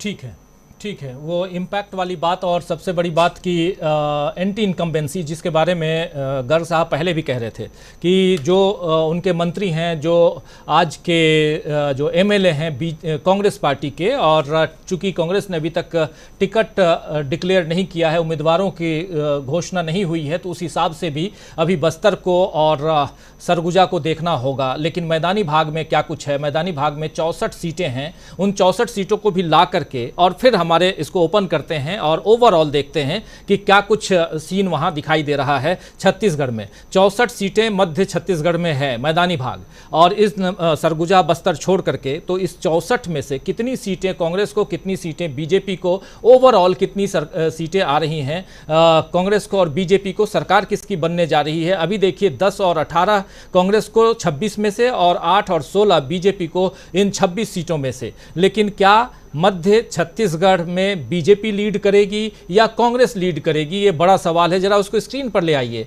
और फिर छत्तीसगढ़ का हाल समझते हैं कि छत्तीसगढ़ में क्या है, और इसको ओपन करते हैं हमारे तमाम साथी। देखिए, मध्य छत्तीसगढ़ में 64 में से 38 से 42 सीटें कांग्रेस पार्टी को, लगभग ये कहें कि मध्य छत्तीसगढ़ में ही कांग्रेस पार्टी सरकार बनाती हुई दिख रही है। बीजेपी को 20 से 24 सीटें और अन्य के खाते में 0 से 4 सीटें। ये टोटल जो हैं जरा 48 से 60 सीटें, 60 मैक्सिमम, 48 मिनिमम कांग्रेस को, और 20, ये 20 नहीं, जरा इसको नीचे का ठीक कर लीजिए, ये थोड़ा गड़बड़ दिखाई दे रहा है, बीजेपी की जो सीटें हैं, लेकिन 48 से 60 सीटें दिखाई दे रही हैं। ज़रा अब आइए इसको नीचे ठीक कर लीजिए पूरा, और उसके बाद लेके आइए जो टोटल जोड़ है, और ज़रा समझें अब ये जो बीजेपी को जोड़ में कहीं गड़बड़ है, लेकिन 48 से 60 सीटें यहाँ दिखाई दे रही हैं कांग्रेस को। और अगर मैं देखूँ जो मेरे पास आंकड़े रखे हुए हैं, तो उस हिसाब से 28 से 40 सीटें यहाँ पर बीजेपी को दिख रही हैं। 28 से 40 बीजेपी को और 48 से 60 कांग्रेस पार्टी को। अब यहाँ आना चाहता हूँ एक एक करके आप सब से, बाद में आखिर में आऊँगा विजय शुक्ला जी आपके पास, लेकिन सबसे पहले मीनू जैन जी आपके पास आना चाहता हूँ। कांग्रेस सरकार बनाती हुई दिखाई दे रही है 48 से 60, और इसका अगर मीन निकाला जाए, अगर एक आंकड़ा देखा जाए, तो 54 सीटें कांग्रेस के खाते में आती हुई दिखाई दे रही हैं। यहाँ पे बीजेपी को एक आंकड़ा देखा जाए तो 34 सीटें आती हुई दिखाई दे रही हैं। 54, 34, और यहाँ अदर्स के खाते में 2 सीटें मीन में, यानी 54 सीटों के साथ 48 से 60 के बीच कुछ भी आ सकता है। 71 प्लस नहीं आ रहा है कांग्रेस पार्टी को, इतनी सीटें नहीं आ रही हैं मीनू जी। 5 साल में, 5 साल नहीं, ये सितंबर से पहले तक जो कांग्रेस, भूपेश बघेल ने जो भी काम किया है, सरकार तो उनकी बन रही है, लेकिन वो बम्पर सीटें नहीं आ रही हैं जो सीटें आनी चाहिए थीं। क्या कहेंगी आप, कहाँ चूक कर रहे हैं भूपेश बघेल की 71 से ज़्यादा सीटें क्यों नहीं आ रही? देखिए, जो आपका आंकड़ा दिखा रहा है उस हिसाब से तो ये लग रहा है कि सीटें घट रही हैं। सरकार शायद बन जाए लेकिन सीटें घट के बनेगी। इसमें जो दिखा रहे हैं कि सरगुजा और ये जो बस्तर का इलाका बताया, तो जो मेरी समझ है उस हिसाब से वो रूरल एरिया है, और मध्य छत्तीसगढ़ जहाँ मेजर चंक है, ज्यादा सीटों की संख्या है, मेरे हिसाब से वो सेमी अर्बन या अर्बन इलाका है, और रूरल उसमें मेरे ख्याल से कम है। तो ये एक सरप्राइजिंग फैक्टर है कि जिस इलाके में सरगुजा और बस्तर के, जो कि ग्रामीण इलाका था, और कांग्रेस का ऑल ओवर इंडिया ग्रामीण इलाके कांग्रेस के लिए मुफीद माने जाते हैं कि कांग्रेस की वहां अच्छी पैठ रहती है। तो ये एक सरप्राइजिंग फैक्टर है कि इतनी सारी कल्याणकारी योजनाओं के बावजूद, जो कि सभी ऑलमोस्ट सभी पैनलिस्ट ने भी बताया है, काफी कुछ आदिवासी और किसान कल्याण की योजनाओं के बावजूद वहां पे इतना ज्यादा मतलब ये सीटों का उलटफेर हो जाना जो आप बता रहे हैं, तो इस हिसाब से तो काफी घट रही हैं सीटें। मेजर वहीं से ब्लो लगेगा। और शहरी इलाका जो कि बीजेपी का गढ़ होना चाहिए था, और वहां जहाँ सीटें बीजेपी की बढ़ रही हैं हालांकि इसमें भी, लेकिन उस हिसाब से नहीं बढ़ रही है जिस हिसाब से वहां कांग्रेस की घट रही हैं सरगुजा और बस्तर में। तो क्या जो अफसरों से जो नाराजगी या जो मंत्रियों से नाराजगी या विधायकों से जो नाराजगी है, वो क्या ग्रामीण इलाके को ज्यादा प्रभावित कर रही है और शहरी को इतना नहीं कर रही है? जो कि यहाँ इतना ज्यादा डेंट नहीं नजर आ रहा है शहरी इलाकों में। सीटों का कमी है लेकिन उतनी नहीं है जो कि सरगुजा और बस्तर की बताई जा रही है। तो ये चीज जो अगेन फिर आता है कि भाई ग्राउंड लेवल की रिपोर्ट अलग चीज होती है, और हम जो मीडिया में पढ़ के ओपिनियन बनाते हैं वो एक अलग चीज होती है। लेकिन ये एक मेरे लिए तो एक स्टडी का विषय है, क्योंकि इतनी सारी कल्याणकारी योजनाओं के बावजूद, देखिए एक लाभार्थी योजना है 5 किलो अनाज की, बताया जाता है कि अब तक जो इलेक्शन लाभार्थी योजना शुरू होने के बाद बीजेपी ने जीते, वो उस 5 किलो अनाज के थैले के ऊपर जीते हैं। तो अगर 5 किलो थैले के ऊपर इतने सारे इलेक्शन और इतनी सीटें वोट इकट्ठा कर सकती है बीजेपी, तो ये इतनी सारी कल्याणकारी योजनाएं जो ग्रामीण इलाकों में, देखिए बेरोजगारी और उसका असर ग्रामीण इलाकों में भी बराबर ही है, ज्यादा ही होगा क्योंकि वहां कृषि आधारित अर्थव्यवस्था है। तो उसके बावजूद भी वहां कमी क्यों आई है समर्थन में, ये मेरा विजय शुक्ला जी से सवाल होगा। जी विजय शुक्ला जी नोट करके रखिए, बहुत सारे सवाल आपके पास आने वाले हैं। अमलेंदु उपाध्याय जी, आप तक अभी तक मैं नहीं आया था, और लेकिन आपका कमेंट ज़रूर समझूंगा, सुनना चाहूँगा, क्योंकि अब आंकड़े आपके सामने हैं। 48 से 60 सीटें यानी कि सरकार बनाती हुई कंफर्टेबल लेवल में यहाँ दिखाई दे रही है कांग्रेस पार्टी। लेकिन यहाँ मीनू जी जो सवाल उठा रही हैं कि कल्याणकारी योजनाएं, लोक कल्याणकारी योजनाएं भूपेश बघेल की, क्या वो काम नहीं कर रही हैं? भूपेश बघेल क्या 71 सीटों के साथ सत्ता सुख भोगने में इतने मशगूल हैं कि उनको इसको आगे बढ़ाने की जगह उनकी सीटें कम हो रही हैं? क्या दिक्कत यहाँ हो सकती हैं? ग्राउंड लेवल पे घूम करके आए हैं विजय शुक्ला जी, ये बेहतर बताएंगे आगे भी। और लेकिन इतना ज़रूर मीनू जी बता दूं कि ये जो मैदानी भाग है इसमें भी दोनों है, अर्बन रूरल दोनों है, और ठीक ठाक सरगुजा का पार्ट और बस्तर का पार्ट ये बिल्कुल एक अलग मोड का पार्ट है, अलग मूड का पार्ट भी कह सकते हैं। सरगुजा भी अलग है और बस्तर भी अलग है। बस्तर का एरिया नक्सल प्रभावित एरिया भी रहा है बहुत ज़्यादा, सरगुजा का एरिया भी रहा है, लेकिन सरगुजा धीरे धीरे कम हो गया। बस्तर में एक फैक्टर और भी जो है वो है, जो नक्सलियों का फैक्टर है, उस पर भी कभी हम चर्चा करेंगे आराम से, इत्मीनान से, और क्यों यहाँ कम हो रही हैं सीटें उस पर भी चर्चा करेंगे। लेकिन इतना ज़रूर मानिए कि सीटें जब कांग्रेस बीजेपी की सरकार थी तो 8 और 4 बांटती हुई कई बार बांटी हैं कांग्रेस और बीजेपी ने। 8 सीटें बीजेपी को, जैसा कि कह रहे थे श्रवण गर्ग साहब, बहुत सही कह रहे थे, 9 और 3, 8 और 4, लेकिन 6 और 6 बांटते हुए नहीं दिखे बस्तर का जो भाग था, और 10 और 2 ऐसे बढ़ती हुई दिखाई दी हैं सीटें। तो यहाँ पर थोड़ा सा कुछ गड़बड़ दिखाई दे रहा है। गड़बड़ इस सेंस में कि अभी आएंगी अभी चुनाव की घोषणा, कैंडिडेट्स की घोषणा, बीजेपी ने अपने कैंडिडेट्स की घोषणा कुछ कर दी हैं, तो वो सब फैक्टर भी होगा इसमें जो विजय शुक्ला आपने उसमें बताएंगे। लेकिन अमलेंदु जी कैसे आप देखते हैं, आपके बाद फिर सीधे आना चाहूंगा प्रोफेसर अखिल स्वामी जी, दीपक पाचपोर जी, तमाम लोगों के पास आना चाहता हूं इस पूरे आंकड़ों पे। अमलेंदु जी। देखिए राजीव जी, दिल्ली में बैठ के मैं जो समझ सकता हूं वो ये है कि पिछली बार जब कांग्रेस ने 71 सीटें जीती थी तब कांग्रेस का चेहरा कोई नहीं था, सिंह के खिलाफ एंटी इनकम्बेंसी थी, उसका फायदा भी उस समय कांग्रेस को जबरदस्त तरीके से मिला था। आज एंटी इनकम्बेंसी भले ही भूपेश बघेल के खिलाफ नहीं हो, लेकिन चेहरा भूपेश बघेल घोषित तौर पे है, तो इसलिए हो सकता है कि कुछ ऊपर नीचे मामला हो रहा हो। एक कारण तो ये हो सकता है विजय शुक्ला जी के आंकड़ों में, जो मुझको लगता है जो हो सकता है एक कारण। दूसरा जो बस्तर की बात राजीव जी, हालांकि मैं उस पर सहमत नहीं हूँ विजय शुक्ला जी के इस आंकड़े से थोड़ा सा, क्योंकि बस्तर का मामला वही है कि वहाँ मतलब एक ही तरफ रहता है मामला, या तो इधर या उधर। और जो इस समय वहाँ मंत्री है कवासी लखमा, जिनके खिलाफ मैं समझता हूँ कि शायद उनका इशारा होगा विजय शुक्ला जी का कि एंटी इनकम्बेंसी बहुत ज़्यादा है, तो कवासी लखमा तो जो थे वो तब भी जीत के आए थे जब सब हार गए थे कांग्रेस के वहाँ बस्तर में। तो अगर कवासी लखमा के खिलाफ अब जाकर के एंटी इनकम्बेंसी हो रही है, तो ये भी सोचने वाली चीज़ हो गई कि कवासी लखमा के खिलाफ एंटी इनकम्बेंसी हो क्यों रही है, तो ये एक बड़ा कारण है। बाकी जो है वो छोटे मोटे कारण हो सकते हैं कि वहाँ आदिवासियों का अलग अलग तरीके से आंदोलन चल रहे हो, लेकिन आदिवासी अगर जो है वो सिर्फ छोटे आंदोलनों की वजह से अगर भारतीय जनता पार्टी की तरफ डिवाइड हो रहा है, और उसमें अगर द्रौपदी मुर्मू कोई कारण नहीं है जो राष्ट्रपति बनाई गई हैं, तो फिर अगर ऐसा डिवाइड हो रहा है तो मुझे लगता है फिर ये कारण नहीं है, फिर कुछ कारण कुछ और होंगे कि या तो द्रौपदी मुर्मू की वजह से आदिवासी जो है एन ब्लॉक शिफ्ट हो रहा होता, जो कि नहीं होता हुआ दिख रहा है। तो यहाँ कुछ ना कुछ जो है मामला जो कुछ इधर उधर हो सकता है। बाकी अब जो मंत्रियों के खिलाफ एंटी इनकम्बेंसी है वो हो सकता है मंत्रियों के खिलाफ हो, जो विधायक है उनके खिलाफ हो, तो जाहिर सी बात है कि अभी टिकट का वितरण नहीं हुआ है और टिकटों की घोषणा हुई भी नहीं है। तो ये जो अभी जो मुझे लगता है कि जो आंकड़े आए हैं इस जो लोग आई होगी वो उन विधायकों को होते हुए भी आई होगी कि अभी जो मौजूदा विधायक अगर वही लड़ता है तो क्या स्थिति होगी, और यही अगर कुछ टिकट बदल जाते हैं तब स्थिति क्या होगी, मुझे लगता है तो आने वाले समय में कुछ चीजें बदल सकती हैं। जी जी, स्वामी जी क्या कहेंगे इस पे?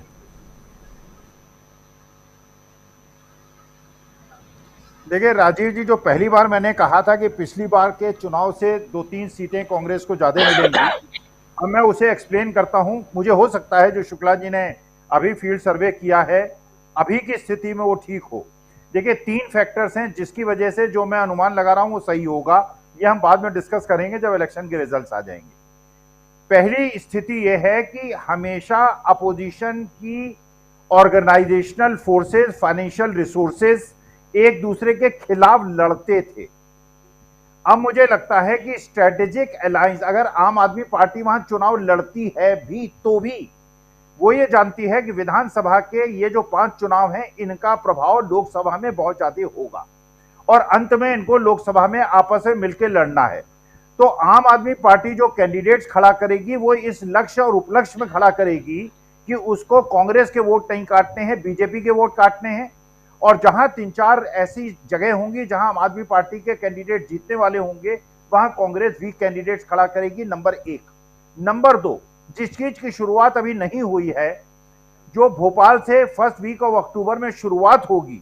आप ये सोचिए, जब देश के सभी प्रमुख नेता, चाहे वो दक्षिण के हों, उत्तर के हों, दलित हों, बैकवर्ड हों, किसी भी जाति के हों, कहीं के भी हों, जो बीजेपी के पास हमेशा एक स्ट्रांग पॉइंट था, क्योंकि देश में आधी स्टेट्स में कांग्रेस स्ट्रांग थी और आधी स्टेट में क्षेत्रीय दल स्ट्रांग थे। इंडिया गठबंधन बनने के बाद अब जो ये मीटिंग्स होंगी जो भोपाल से शुरू होंगी, वो कभी वो पटना में होंगी, कभी वो मुंबई में होंगी, हो सकता है रायपुर में भी हों। इन मीटिंग से जो मैसेजिंग होगी, और दूसरा देखिए दिल्ली के आम आदमी पार्टी के चुनाव को मैंने प्रचार को बड़ी नजदीक से देखा है, नोट किया है। जिस प्रकार से भारतीय जनता पार्टी का वर्कर, फील्ड वर्कर कमिटेड है, उसी प्रकार से आम आदमी पार्टी के बच्चों को, युवाओं को मैंने बड़े बड़े प्लेकार्ड्स लेके पुलों के ऊपर खड़े हुए देखा है। कमिटेड उनका सपोर्ट बेस है, कमिटेड उनके वर्कर्स हैं।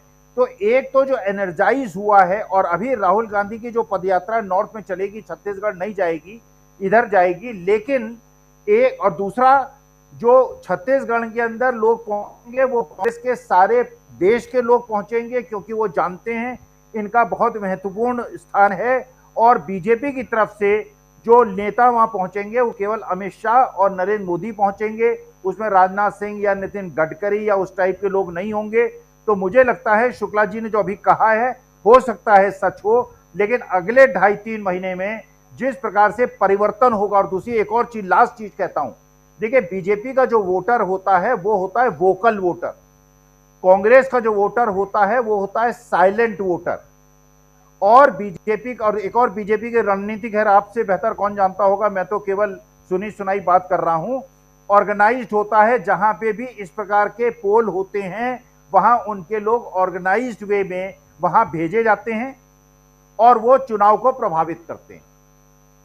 तो साइलेंट वोटर्स, वोकल वोटर्स और जो परिवर्तन होने वाला है उसके आधार पे मुझे लगता है कांग्रेस को 72-73 सीटें मिलेंगी। शुक्ला जी से जब चुनाव के रिजल्ट्स आएंगे फिर डिस्कस करेंगे। बिल्कुल बिल्कुल बिल्कुल, अभी तो बहुत सारी चीजें बदलेंगी। जरा दीपक पाचपोर जी, कैसे देखते हैं आप इसको? जल्दी जल्दी फिर राजस्थान की ओर बढ़ेंगे, आप सबके एक एक कमेंट।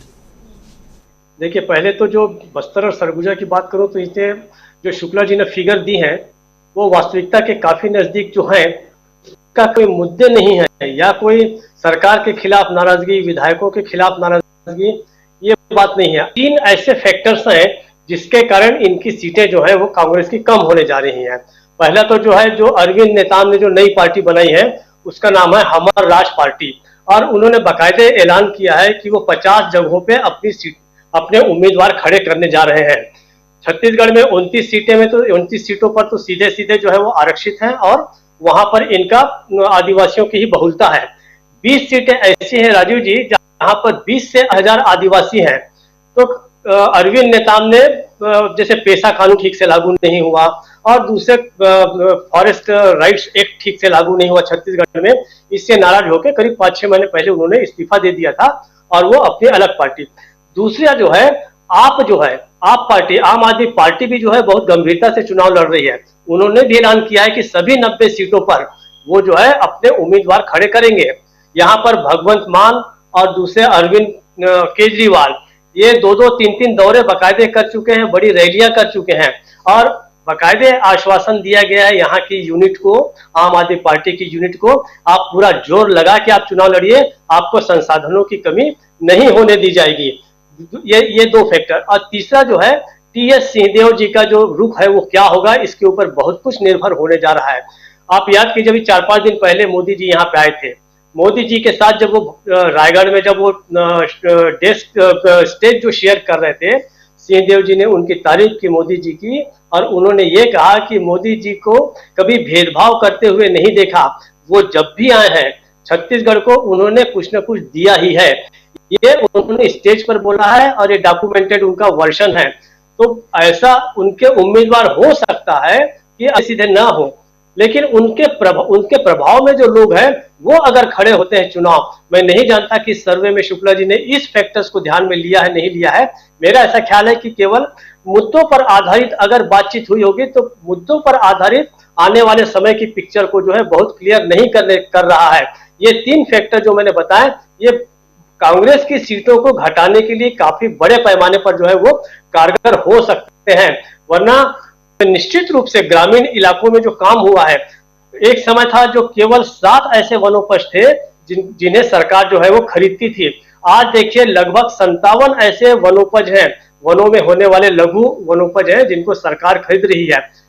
फॉरेस्ट राइट्स एक्ट बड़े अच्छे तरीके से किया गया। आप जानते हैं देशबंधु में राजीव जी, मैंने इसके ऊपर 3-4 दिनों तक लगातार स्टोरीज की थी, बहुत प्रभावी ढंग से किया है। लेकिन अगर मुद्दों के आधार पर चुनाव लड़ा ही नहीं गया और जो बाकी जो गुणा भाग जो है उम्मीदवारों का अगर उस पर होता है, और मुझे लगता है कि उसी पर ये चुनाव लड़ा जा सकता है।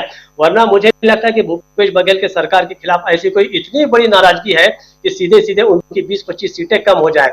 ऐसे मौके पर जब भारतीय जनता पार्टी के पास बहुत कोई खास ऐसा चेहरा नहीं है, रमन सिंह, दूसरा सरोज पांडे, और आप एक चीज और याद कीजिए कि बस्तर से ही लता उसेंडी जो है पूर्व मंत्री थी, वो उन्हें भी उपाध्यक्ष बनाया गया है। हालांकि रमन सिंह के लिए कोई बहुत बड़ा थ्रेट नहीं है। असली जो थ्रेट है वो थ्रेट जो है वो सरोज पांडे का है। रमन सिंह को अगर कोई चुनौती देगा मुख्यमंत्री बनने के लिए तो सरोज पांडे देगी। अंतिम बात कि बस्तर में कुछ ही दिनों पहले दीपक बैज जो वहां के कांग्रेस के लोकसभा के प्रतिनिधि हैं, उनको छत्तीसगढ़ कांग्रेस का अध्यक्ष बनाया। मोहन मरकाम वो भी आदिवासी थे, उनको हटाकर दीपक बैज को बनाया गया। तो इस तरीके से जो है वो मेरा ऐसा ख्याल है कि मुद्दों पर यह चुनाव कम होगा, जमीन पर कैसे लड़ा जाता है, किस तरीके से वोट काटे जाएंगे कांग्रेस के, इस पर बहुत कुछ निर्भर करेगा। और अंतिम एक ही बात मैं और क्लियर कर दूं जो बहुत सारे लोगों को नहीं पता, विजय बघेल जो है उनके भतीजे हैं और विजय बघेल ने एक बार भूपेश बघेल को हराया भी है चुनाव में। कुल 3 बार इसके पहले आमने सामने वो लड़ चुके हैं, ये चौथा मौका है। 2 बार भूपेश बघेल जीते हैं, एक बार विजय बघेल भी जीत चुके हैं। उन्होंने उसी पाटन से ही इनको हराया है भूपेश बघेल को। तो वो कोई नए प्रत्याशी नहीं है और कोई जबरदस्ती खड़े किए गए भी नहीं है। दुर्ग जिले के बीजेपी के वो अध्यक्ष भी हैं। राजीव जी, बिल्कुल बिल्कुल बिल्कुल, आमने सामने की लड़ाई चाचा भतीजा की आज से नहीं, पिछले 20 सालों से हम लोग देख रहे हैं छत्तीसगढ़ में पाटन से, और वहीं के रहने वाले हैं। बिल्कुल छत्तीसगढ़ में की राजधानी रायपुर से 20 किलोमीटर 25 किलोमीटर की दूरी है, ज़्यादा दूर नहीं है।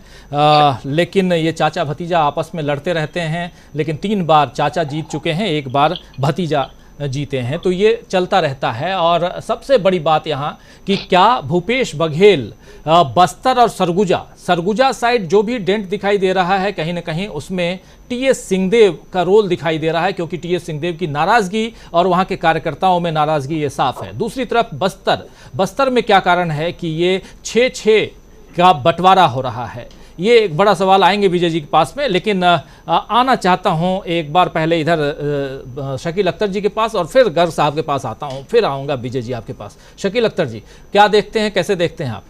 जल्दी हम लोग जी। राजीव जी, सबसे पहले तो आपको और विजय जी को दोनों को हम बधाई देना चाहेंगे। बहुत ही रियलिस्टिक सर्वे है ये आपका, बिल्कुल यथार्थ के नज़दीक। आज की तारीख में जो आपने बताया कि सितंबर के 1 तारीख से लेकर 14 तारीख तक 2 हफ्तों के बीच में स्थिति कमोबेश यही है, और इसके बड़े ठोस कारण हैं। कारण क्या है? देखिए, हम बताते हैं आपको कि हम लोग बात करते हैं कि जनता के लिए इतनी स्कीमें बनाई, जनता के लिए ये किया, ये खूब अखबारों में प्रचार हुआ। और ये भूपेश बघेल की काफ़ी हद तक सफलता है कि वो अखबारों में और टीवी में भी अपना प्रचार कराने में सक्षम रहे। लेकिन सबसे बड़ा सवाल हमेशा ये होता है कि क्या जनता तक वो लाभ वैसे के वैसे पहुँचे ही जैसा वो अखबार में पढ़ रही है या जैसा वो टीवी में देख रही है? देखिए, हम आपको एक उदाहरण बताते हैं जी। मनरेगा एक बहुत बड़ी योजना थी और उसने वाकई लोगों तक बहुत फ़ायदा पहुंचाया है। हम साथ में थे, रायबरेली की बात है। यूपी अध्यक्ष थी सोनिया गांधी, कांग्रेस अध्यक्ष भी थी, और रायबरेली के दौरे पे गई थी, अक्सर जाती रहती थी, बहुत घूमती थी अपने इलाके में। तो उन्हें वहाँ ले जाके अफसरों ने एक तालाब दिखाया बहुत बड़ा कि देखिए साहब, मनरेगा हम कितना काम कर रहे हैं और ये तालाब हमने बना दिया। सोनिया गांधी ने एक चक्कर काटा, पूछा मिट्टी कहाँ गई इसकी? गांव वालों की तरफ मुड़ गई, गांव वालों से पूछा, गांव वालों ने कहा बहुत पुराना तालाब है ये तो देखिए, सच्चाई और जो कहानियाँ होती हैं उसमें थोड़ा फ़र्क होता है। हम रायपुर कई बार गए हैं, बस्तर भी गए हैं, पूरा छत्तीसगढ़ करीब करीब घूमा है। वहाँ पे लोगों तक योजनाओं का पहुँचना और उसका लाभ पहुँचना काफ़ी मुश्किल काम है। अफसर लोग इसमें बिल्कुल सहयोग नहीं करते हैं, और इसी का कारण है कि हमको इस तरह से ये आंकड़े मिलते हैं कि जो हम सोचते हैं, अखबारों में पढ़ते हैं, प्रचार को देखते हैं। प्रचार जैसे मोदी जी का है ऐसे दूसरे लोगों का भी है। इस बात को हमें समझना चाहिए कि प्रचार करना अब सबको आता है, और अखबारों में आज आप देख रहे हैं बड़े बड़े एड सारे राज्य सरकारों के आ रहे हैं, मध्य प्रदेश के, छत्तीसगढ़ के, राजस्थान के, 2-2, 4-4 पेज रोज़ हमें देखने को मिल रहे हैं। और किन अखबारों में? बड़े बड़े अखबारों में। वो बड़े अखबार जो छत्तीसगढ़ के मुख्यमंत्री के ख़िलाफ़ भी लिखते हैं, राहुल गांधी के ख़िलाफ़ भी लिखते हैं, गहलोत के भी ख़िलाफ़ लिखते हैं, राहुल गांधी के ख़िलाफ़ लिखते हैं, उन अखबारों में ये जो वहाँ की राज्य सरकारें हैं खूब ऐड देती हैं। खैर, वो अलग मुद्दा है। एक दूसरी बात हम बताना चाहेंगे आपको कि ये जो हमने बात करी कि बस्तर में डिवाइड हो रहा है, 12 सीटें भी कांग्रेस के पास हैं, इसमें से आधी आधी इधर जा रही हैं, सरगुजा में भी ऐसे ही हो रहा है। क्यों? ये छत्तीसगढ़ किसके नाम पे बनाया गया था? आदिवासी के नाम पर। हम अपनी स्टोरी रोज़ इसी तरह लिखते थे, आदिवासी बहुल छत्तीसगढ़ में, और 3 मुख्यमंत्री बन चुके हैं वहाँ पे। कोई है आदिवासी? या नेक्स्ट के लिए कहीं से किसी आदिवासी का नाम जा रहा है? क्यों नहीं? इसी के साथ एक और स्टेट बनाया गया था, उसका नाम क्या था? झारखंड। वो भी आदिवासी बहुल था, वहाँ तो आदिवासी मुख्यमंत्री बन रहे हैं लगातार। तो ये सवाल क्या आदिवासियों के मन में नहीं आएगा? बिल्कुल। तो वो हम ये कह सकते हैं कि साहब डिवाइड नहीं होते, डिवाइड होते हैं, क्यों नहीं होंगे? आदिवासी भी आज उसी तरह सोच रहा है जिस तरह हम सोच रहे हैं, उसके अंदर भी वही राजनीतिक विचार हैं। देखिए, शिक्षा होना एक अलग बात है, फॉर्मल शिक्षा होना, और राजनीतिक विचार होना अलग बात है। आज कोई कहे कि आदिवासियों में या दलित में या दूसरे जो कमज़ोर समुदाय है उसमें राजनीतिक विचार नहीं है, तो ये कहना बहुत गलत होगा। इसलिए वो भी इस बात को सोच रहा है कि भाई हमें भी अपना हक चाहिए, तो वो हर तरह से चीज़ों को देख रहा है, बैलेंस कर रहा है। इसीलिए हम कहते हैं कि आपका जो सर्वे है विजय जी का और आपका, ये बहुत ही अच्छा सर्वे है और ये बैलेंस सर्वे है। जी जी, आना चाहता हूं गर्ग साहब आपके पास, जरा आपसे समझूं क्या कुछ आप देख रहे हैं। 48 से 60 सीटें, 28 से 40 सीटें गर्ग साहब, और इन 48 से 60 और मैक्सिमम 60 और मिनिमम 48 सीटें कांग्रेस को सरकार बना रही है आराम से। कांग्रेस पार्टी 46 चाहिए, 48 मिनिमम गिरी से गिरी हालत में, 60 मैक्सिमम। लेकिन बीजेपी भी यहाँ गेन करती हुई, और सरगुजा बस्तर में चूंकि वो गेन कर रही है तो बाकी जगह, और 28 से मिनिमम जो 15 सीटें थी वो बढ़कर 28 सीटें हो रही हैं। 28 से 40 सीटें आती हुई बीजेपी को 34 सीटें ऐसे देखा जाए तो, मीन निकाला जाए तो, और कांग्रेस को 54 सीटें दिखाई दे रही हैं, 2 सीट अन्य के खाते में। आपका टेक इस पे जरा समझना चाहता हूं कि कैसे आप देखते हैं। और ये बार बार मैं कह रहा हूं कि ये 2 सप्ताह का 1 तारीख से 14 तारीख के बीच किया गया सर्वे है। अभी कांग्रेस की तरफ से कोई भी कैंडिडेट नहीं है, जो कैंडिडेट आज की तारीख में है उस कैंडिडेट के ऊपर ही ये सर्वे किया गया है, और बीजेपी ने कुछ नए कैंडिडेट्स को यहाँ ला करके रखा है उस पे भी। और 2-3 फैक्टर और भी हैं जिस पर इशारा कर रहे थे दीपक पाचपोर जी, जिसमें आम आदमी पार्टी बहुत मजबूती के साथ 90 के 90 सीटों पे चुनाव लड़ने के लिए, और कुछ एरिया में बहुत मजबूती के साथ वो काम कर रहे हैं। कितने वोट लेके आएंगे ये पता नहीं, लेकिन काम कर रहे हैं वो। जी गर्ग साहब। देखिए, मैं 2-3 चीजें कहना चाहता हूं कि छत्तीसगढ़ की जो थोड़ी सी यूनिक सिचुएशन है वो ये कि छत्तीसगढ़ में अर्बन एरिया बहुत ज़्यादा नहीं है। छत्तीसगढ़ में अगर रायपुर को छोड़ दें और बिलासपुर को थोड़ा सा गिन लें और दुर्ग को देख लें, मतलब दुर्ग को भी बेसिकली जो वहाँ का इस्पात संयंत्र है उसके कारण या और चीज़ों के कारण, तो बाकी जो पूरा का पूरा इलाका है, मतलब वो अर्बन, मतलब अर्बन के मामले में रायपुर के अलावा कोई अर्बन है नहीं, बड़ा अर्बन। मतलब बिलासपुर को भी आप रेलवे के कारण थोड़ा सा अर्बन मान सकते हैं। एक तो पहली चीज ये। दूसरी चीज ये है कि भारतीय जनता पार्टी के जितने एस्टेब्लिश नेता हैं जो चीफ मिनिस्टरशिप के दावेदारी में हैं, उन सबके खिलाफ बड़े बड़े आरोप हैं भ्रष्टाचार के छत्तीसगढ़ में। मतलब मैं नाम नहीं लेना चाहता हूं, पर रमन सिंह की जो मुखालफत करते थे या अभी भी दावेदारी में है, या जो भूपेश बघेल का विरोध करते हैं खुलेआम या विधानसभा में जो बहुत ही मुखर हैं, सबके खिलाफ जांचें चल रही हैं और जांचें चल रही थी। जो हो रहा है, जो मुझे लगता है वो ये लगता है कि ये जो विजय जी का जो सर्वे है ये काफी रियलिटी के नजदीक है, जो मैं मानता हूं ऐसा। वो क्यों रियलिटी के नजदीक है वो थोड़ा सा ये बताना चाहता हूं। रियलिटी के नजदीक इसलिए है कि मध्य प्रदेश, छत्तीसगढ़ और राजस्थान तीनों जगह अभी जो फाइट है वो नेक एंड नेक है। मतलब आप अगर छत्तीसगढ़ को मध्य प्रदेश और राजस्थान से अलग करके नहीं देख सकते, और ये नहीं कह सकते कि जो छत्तीसगढ़ में हो रहा है वो मध्य प्रदेश में नहीं हो रहा, जो मध्य प्रदेश में हो रहा है राजस्थान में नहीं हो रहा। तीनों जगह के अगर आप राजस्थान के भी दिखाएंगे, मैंने खैर देखे नहीं है, पर मैं कह सकता हूं कि राजस्थान में भी जो फिगर्स आ रहे हैं वो एकदम ऐसा नहीं आ रहे हैं कि स्वीपिंग वाले जो फिगर्स आ रहे हैं कि कांग्रेस एकदम स्वीप कर रही है और बीजेपी एकदम डाउन जा रही है। वो चीज नहीं है, वहां भी नहीं है। राजस्थान में भी, वहां भी जो सिचुएशन है वो अभी पक रही है। राजस्थान में भी काफी चीजें फर्क आएंगी वहां भी। जो फर्क करेगा जो आने वाले दिनों में, वो फर्क ये करेगा कि सीटें बढ़ेंगी कांग्रेस की, पर अब उसके लिए जो कारण है वो थोड़े से अलग हैं। जैसे भोपाल की जो इंडिया अलायंस की रैली है वो स्थगित हो गई है, वो अब नहीं हो रही है, अक्टूबर के फर्स्ट वीक में नहीं हो रही है, और वो कब हो रही है ये भी पता नहीं है। अब आप देखिए कि वो क्यों नहीं हो रही है, जो बेसिक रीजंस हैं वो क्यों नहीं हो रही है। अगर कभी आप उस पर चर्चा करेंगे तो एक अलग मुद्दा है कि आम आदमी पार्टी, समाजवादी पार्टी वो इंडिया अलायंस में है,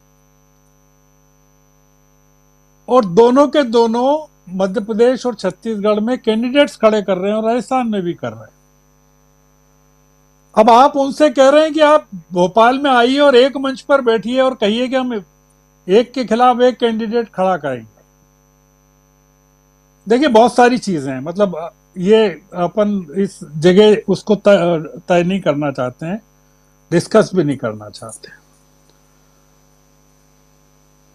आने वाले जो समय है वो बहुत क्रूशियल है, वो छत्तीसगढ़ के लिए भी क्रूशियल है, मध्य प्रदेश के लिए भी और राजस्थान के लिए भी है। और जो इमीडिएट रिएक्शन आई है शिवराज सिंह की, अगर आपने देखी हो, जो भोपाल रैली के स्थगित होने पर जो आई है, वो बहुत ही अटैकिंग है। वो उन्होंने कई तरह की बातें कही।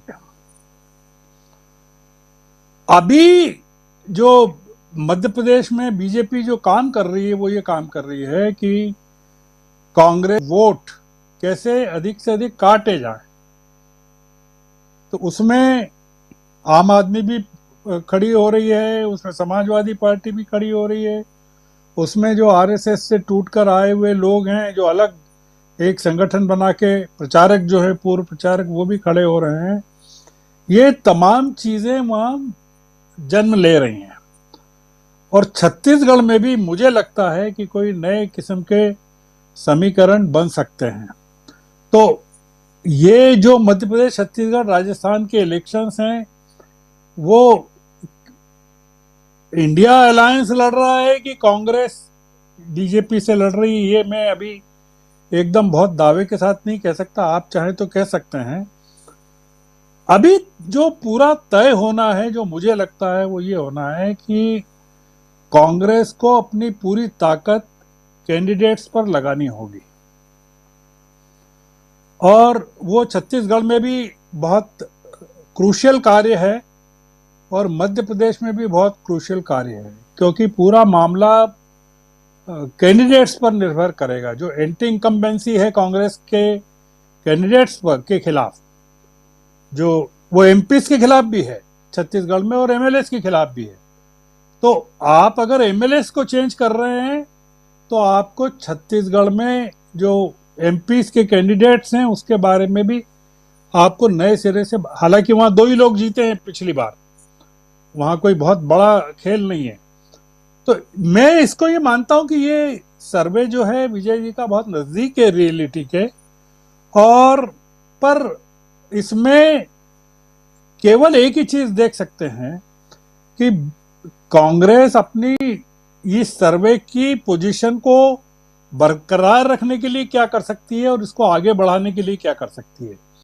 कहीं ऐसा तो नहीं है कि आप जो आज प्रेडिक्ट कर रहे हैं 54 सीटें एवरेज की, वो और नीचे खसक जाए, क्योंकि अब जो पूरा का पूरा फाइट है वो neck and neck Madhya Pradesh में भी है और राजस्थान में भी है। तो मैं अभी तो इतना ही कहना चाहता हूँ राजस्थान के बारे में। जी जी, बिल्कुल बिल्कुल। अब जल्दी से राजस्थान के बारे में हम आएंगे, और राजस्थान को हमने 7 भाग में बांटा था, लेकिन अब चूंकि समय भी खत्म हो रहा है, जल्दी से उस पर चर्चा भी करेंगे। तो 7 भाग में नहीं बल्कि पूरा एक साथ हम लेके आएंगे राजस्थान के आंकड़े। लेकिन छत्तीसगढ़ पे बहुत सारे सवाल आपके सामने रखे हुए थे विजय जी, जरा उन सवालों के जवाब, और खासकर जो बस्तर का एरिया, सरगुजा का एरिया, उस पर चर्चा हम कर भी चुके। ओवरऑल क्या कुछ आपको दिखाई दिया कि कांग्रेस पार्टी की सीटें 71 से, या कहें तो 2018 के हिसाब से 68 सीटों से घट के 54 सीटों पे आ रही हैं, या कहीं ना कहीं यहाँ हम देखें तो 14 सीटें कांग्रेस की कम हो रही हैं? राजीव जी, 2-3 फैक्टर जो हमने उस समय रीड किया था, जो लोगों का रिएक्शन था, वो शायद यहाँ बैठे सभी लोगों को सुनना चाहिए। जो कांग्रेस का कार्यकर्ता था, लोगों का कहना है कि अब वो गुंडागर्दी पर उतारू हुआ है। तो जो बूथ लेवल पर सबसे बड़ी एक अलग बात थी, जो एंटी इनकम्बेंसी की हम बात कर रहे हैं, वो कांग्रेस के कार्यकर्ताओं के गुंडागर्दी की बात थी। दूसरी तरफ जो बीजेपी का कार्यकर्ता है, उसको कहना है कि हमारे सामने अब कोई भी नया चेहरा आ सकता है, क्योंकि जो पुराने मठाधीश थे वो ख़त्म हो चुके हैं। तो उनके अंदर एक उम्मीद थी कि नई लीडरशिप अब बनेगी, और टिकट देते वक्त भी बीजेपी ने उसी को बिल्कुल फॉलो किया है। तो एक तरफ यह है कि लोग जो उम्मीद कांग्रेस से लगा रहे थे जिम्मेदारी की, वहाँ गुंडागर्दी और उत्पीड़न हुई, और ये संख्या बस्तर और सरगुजा में ज़्यादा है अगर बाकी क्षेत्रों की आप देखेंगे। दूसरा, जैसा मीनू जी का सवाल था कि आखिर बाकी क्षेत्र में, मध्य छत्तीसगढ़ में ऐसा क्यों हुआ, तो जवाब एक ही है कि धान का जो बोरी वाला फ़ायदा है वो ज़्यादा इसी क्षेत्र में मिलना है। ये वही क्षेत्र है जहाँ पर सब कुछ है, फैक्ट्रियाँ भी हैं, काम भी है, और बाकी डेवलपमेंट के एजेंडे भी हैं। अगर आप बस्तर और सरगुजा में जाएंगे तो मुझे तकलीफ़ होती है कि हम बात करते हैं कि हवाई चप्पल वाला देश हवाई यात्रा करेगा, लेकिन वहाँ बिना चप्पल के नंगे पैर पैदल चलते हुए आदिवासी 1-2 नहीं 20-30 किलोमीटर की यात्रा पर रोज़ दिखेंगे।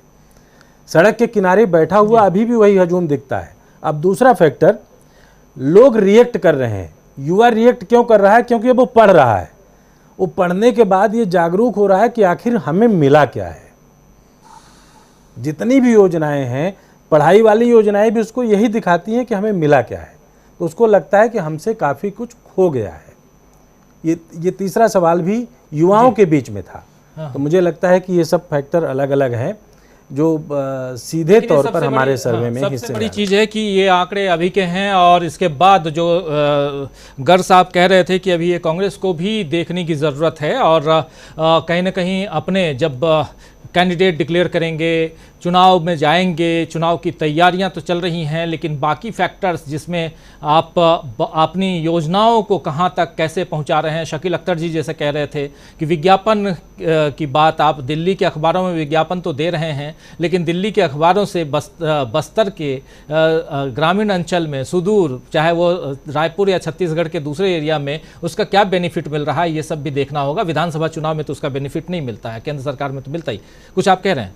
एक बात और रखना चाहूँगा जल्दी, उसके बाद जो बिल्कुल मीनू जैन की बात को पूरा कर रहा है, क्योंकि ग्रामीण इलाके में आदिवासियों के पास कमाई का एक जरिया था मनरेगा। मनरेगा का पैसा सरकार ने दिया नहीं, तो रोज़ उनको ये नहीं पता है कि पैसा कौन देता है। उनको तो पता है कि पैसा हमारा प्रधान देता है, पैसा हमारा बीडीओ देता है, पैसा हमारा डीएम देता है।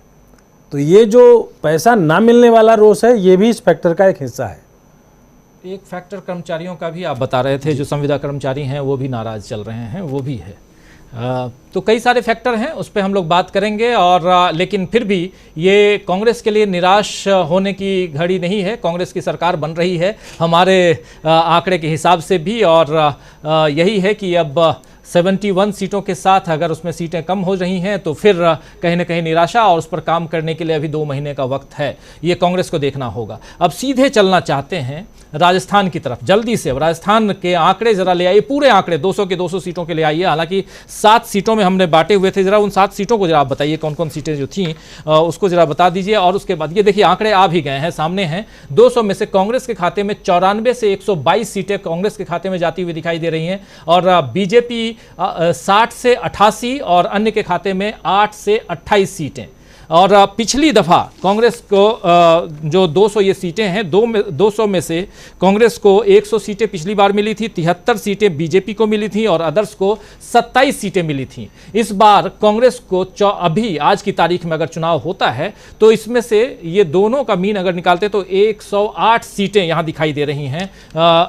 108 ना बीजेपी, विजय जी, कांग्रेस 108 और बीजेपी जो है वो 74 और अन्य के खाते में 18 सीटें, ऐसे देखा जाए तो। लेकिन 94 से 122 कांग्रेस और बीजेपी 60 से 88, 8 से 28 अन्य। विजय जी, सबसे पहले आपके पास ही आऊँगा, फिर तमाम साथियों के पास आऊँगा। ये बीजेपी यहाँ पिछली दफ़ा बीजेपी को 73 सीटें थीं और इस बार 73-74 के पास ही दिखाई दे रही है, 60 से 88 के बीच। क्या कारण है? जबकि अगर ये देखा जाए तो कहीं ना कहीं एक इतिहास को तोड़ते हुए नया इतिहास बनाते हुए दिखाई दे रहे हैं अशोक गहलोत। देखिए राजीव जी, जब हमने वसुंधरा राजे सिंधिया का क्या फैक्टर है यहाँ? क्षेत्रवार जब हमने अलग अलग क्षेत्रों का अध्ययन किया तो सबसे पहले तो हम वसुंधरा राजे सिंधिया की बात करेंगे, हड़ौती क्षेत्र की। वहाँ के लोगों का ये साफ मानना है कि अगर वसुंधरा नहीं है तो फिर हम बीजेपी में कोई और ऑप्शन नहीं तलाशेंगे, यानी हम उसको देंगे जिसने अभी तक वसुंधरा राजे के खिलाफ कुछ नहीं किया है। क्योंकि सचिन पायलट का जो आरोप था अशोक गहलोत के खिलाफ, वो कहीं ना कहीं अशोक गहलोत के लिए हड़ौती क्षेत्र में एक तरीके का हथियार बन गया है। वहाँ के लोगों का इमोशनल अटैचमेंट इनके साथ जुड़ गया है। दूसरा, जब हम आते हैं मेवात की तरफ, हरियाणा का जो नूहू का इम्पैक्ट था वो मेवात में पूरी तरीके से कांग्रेस के फेवरेबल रिस्पांस में बनाने के लिए हुआ। क्योंकि राजस्थान को दो चीज़ बिल्कुल साफ तौर पर दिख रही है कि राजस्थान में जैसे युवाओं ने बोला कि यहाँ उद्घाटन होता है लेकिन समापन नहीं है, यानी केंद्र ने जितनी योजनाओं का उद्घाटन किया है वो आगे नहीं बढ़ी हैं, वो रुकी हुई हैं, तो इंतज़ार किसका कर रही हैं? पहला एक सवाल था। दूसरा जो सबसे बड़ा था फैक्टर कि लोग अशोक गहलोत साहब बोलते थे और मोदी जी के बाद मोदी जी भी नहीं लगाते थे। ये फ़र्क बड़ा था जो हमने युवाओं के साथ देखा। 1,38,00,000 बच्चियों को, महिलाओं को मोबाइल दिया है अशोक गहलोत ने, और मैसेज क्या है कि अब बच्चे ऑनलाइन इससे पढ़ सकते हैं, आप ऑनलाइन अपनी फैसिलिटी ले सकते हो, सरकारी सुविधाओं का ज्ञान ले सकते हो।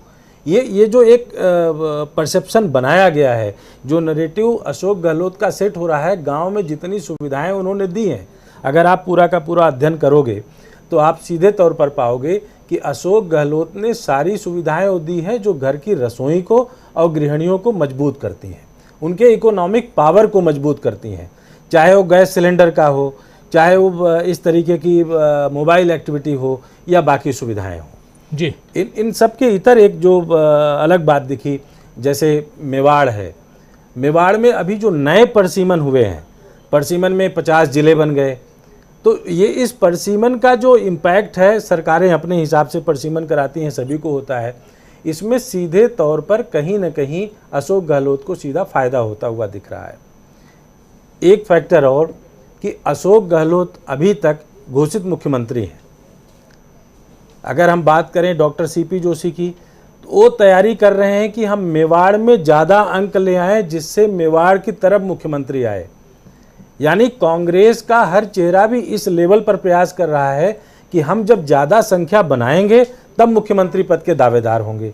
और ये फैक्टर चाहे वो अशोक गहलोत हों, चाहे डॉक्टर सीपी जोशी हों या फिर सचिन पायलट हों, सबके लिए अलग अलग मुद्दे के तरीके से काम कर रहा है जी। बहुत सारे फैक्टर हैं अलग अलग एरिया में। आप मारवाड़ में मेवाड़, हरौती और शेखावटी, मेवात, ब्रज, तमाम अलग अलग क्षेत्रों के आंकड़े आप लेकर के बैठे हुए हैं, लेकिन हम पूरे आंकड़े आप तक हम पहुंचा रहे हैं कि कांग्रेस 94 से 122 सीटें, बीजेपी 60 से 88 सीटें और अन्य के खाते में 8 से 28 सीटें। ज़रा समझना चाहता हूं, पहले गर्ग साहब आपके पास ही आना चाहता हूं, आपसे समझूं कि आप राजस्थान को बेहतर जानते हैं, उस हिसाब से भी ये आंकड़े और इसमें आज की तारीख में जो फैक्टर यहाँ वसुंधरा राजे का भी ज़बरदस्त है। वसुंधरा राजे के बारे में अभी तक समझा नहीं जा रहा है कि वो किधर रहेंगी, चुनाव लड़ेंगी नहीं लड़ेंगी, क्योंकि आप जान ही रहे हैं, जरा आपका इस पर नजरिया। देखिए, मैंने कहा था कि छत्तीसगढ़ और राजस्थान दोनों की एक जैसी सिचुएशन है। दोनों जगह एंटी इनकम्बेंसी है कांग्रेस के लिए, जैसे मध्य प्रदेश में बीजेपी के लिए है, यहाँ एंटी इनकम्बेंसी है। और दोनों जगह सिचुएशन एक जैसी है लगभग। जो असंतुष्ट लोग हैं वो यहाँ भी काफ़ी हैं। मतलब जैसे भूपेश बघेल ने वहाँ कोशिश की कि असंतुष्ट पैदा हो जाए, वैसे ही यहाँ भी इन्होंने, गहलोत साहब ने भी कोई कमी नहीं छोड़ी कि उन्होंने सचिन पायलट को जिस तरह से नाराज करना था वो काफ़ी किया। मैं तो खुद मेवाड़ का हूँ, इसलिए मैं जानता हूँ तो सारी चीज़ें, पूरा का पूरा इलाका उदयपुर का हूँ, इसलिए मुझे पता है कि ये जो सर्वे है, ये जो आपने ओपिनियन पोल किया है, ये नीचे की तरफ अगर जाकर देखें, 122 से नीचे की तरफ उतर कर देखें, मतलब अगर 94 के करीब अगर आप जाकर देखें तो ये आज की तारीख में बिल्कुल सही है। मतलब जो मैं मानता हूं, मतलब आपने उसको 94 से 122 ले गए होंगे, पर मैं उसको 90 के ऊपर ले जा रहा हूं कि मतलब अभी सिचुएशन उस तरह की है। और बीजेपी को मैं 75 के ऊपर ले जा रहा हूं। मतलब इतना सा फर्क है जो मेरे थोड़े से परसेप्शन में ये है। इसमें जो 2-3 फैक्टर्स बड़े हुए हैं जो अशोक गहलोत को काफी फायदा पहुंचा रहे हैं, वो एक तो 1.25 करोड़ मोबाइल सेट दिए, स्मार्टफोन्स दिए, वो काफी मतलब प्रभावशाली साबित हो रहे हैं। दूसरा ये कि जो राजस्थान की हेल्थ स्कीम की आपने देखा हो कि राहुल जी ने वहाँ विदेशों में भी तारीफ की। अभी मैं शायद उनको सुन रहा था, कहीं ब्रसेल्स का सुन रहा था या कहीं सुन रहा था, तो उन्होंने राजस्थान की हेल्थ स्कीम की भी तारीफ की। वहाँ की हेल्थ स्कीम वाकई में बहुत गजब की है, जो मतलब जो प्रशंसा करने। गहलोत अगर जीतेंगे, देखिए इसमें जो सबसे बड़ा कारण है कि गहलोत अगर जीतेंगे तो वो कांग्रेस के कारण नहीं जीतेंगे, वो अपने पर्सनल व्यक्तित्व, मतलब जो उन्होंने काम किया है उसके कारण जीत रहे हैं। मतलब जो एक उन्होंने अपनी इमेज बनाई है उसके कारण वहाँ, क्योंकि जो सचिन पायलट वाला डेंट है वो अभी कायम है। तो जो इनकी बढ़त है वो 3 कारणों से है, जो कांग्रेस की बढ़त है। एक तो इनकी जो स्कीम्स हैं उसके कारण, दूसरा जो बीजेपी में इस समय चल रहा है, युद्ध चल रहा है। वसुंधरा, अभी आपने देखा होगा, कैलाश मेघवाल का पूरा देखा होगा आपने कि उन्होंने किस तरह से आरोप लगाए थे, जो केंद्रीय मंत्री हैं अर्जुन जी पर के खिलाफ आरोप लगाए, और फिर उसके बाद उनको सस्पेंड कर दिया गया। फिर उन्होंने कहा है कि वो चुनाव लड़ेंगे मेघवाल। अब अगर वसुंधरा राजे के तमाम लोग, उनके टिकट अभी तय नहीं है। एक जो बीजेपी जो कर सकती है वो ये कर सकती है कि वसुंधरा राजे को आइसोलेट करने के लिए उनके जो कुछ खास लोग हैं उनको टिकट दे सकती है वहां पर राजस्थान में। तो वो एक बड़ा फैक्टर है जो राजस्थान की पॉलिटिक्स में बीजेपी को फायदा पहुंचा सकता है। दूसरा ये कि जो इनका अभी सचिन पायलट से गहलोत का ऊपरी पैचअप है, मतलब ये कोई आत्मीय जो बन गया है वो इसलिए नहीं हो सकता कि जो प्रोजेक्शन है, इन्होंने कहा विजय जी ने कि मुख्यमंत्री कोई भी बन सकता है। मतलब सीपी जोशी अगर ज्यादा ले आए लोगों को, अपने लोगों को मेवाड़ क्षेत्र से, तो उनका बन सकता है, या हड़ौती से कुछ और हो जाए, या सचिन पायलट के लोग कुछ।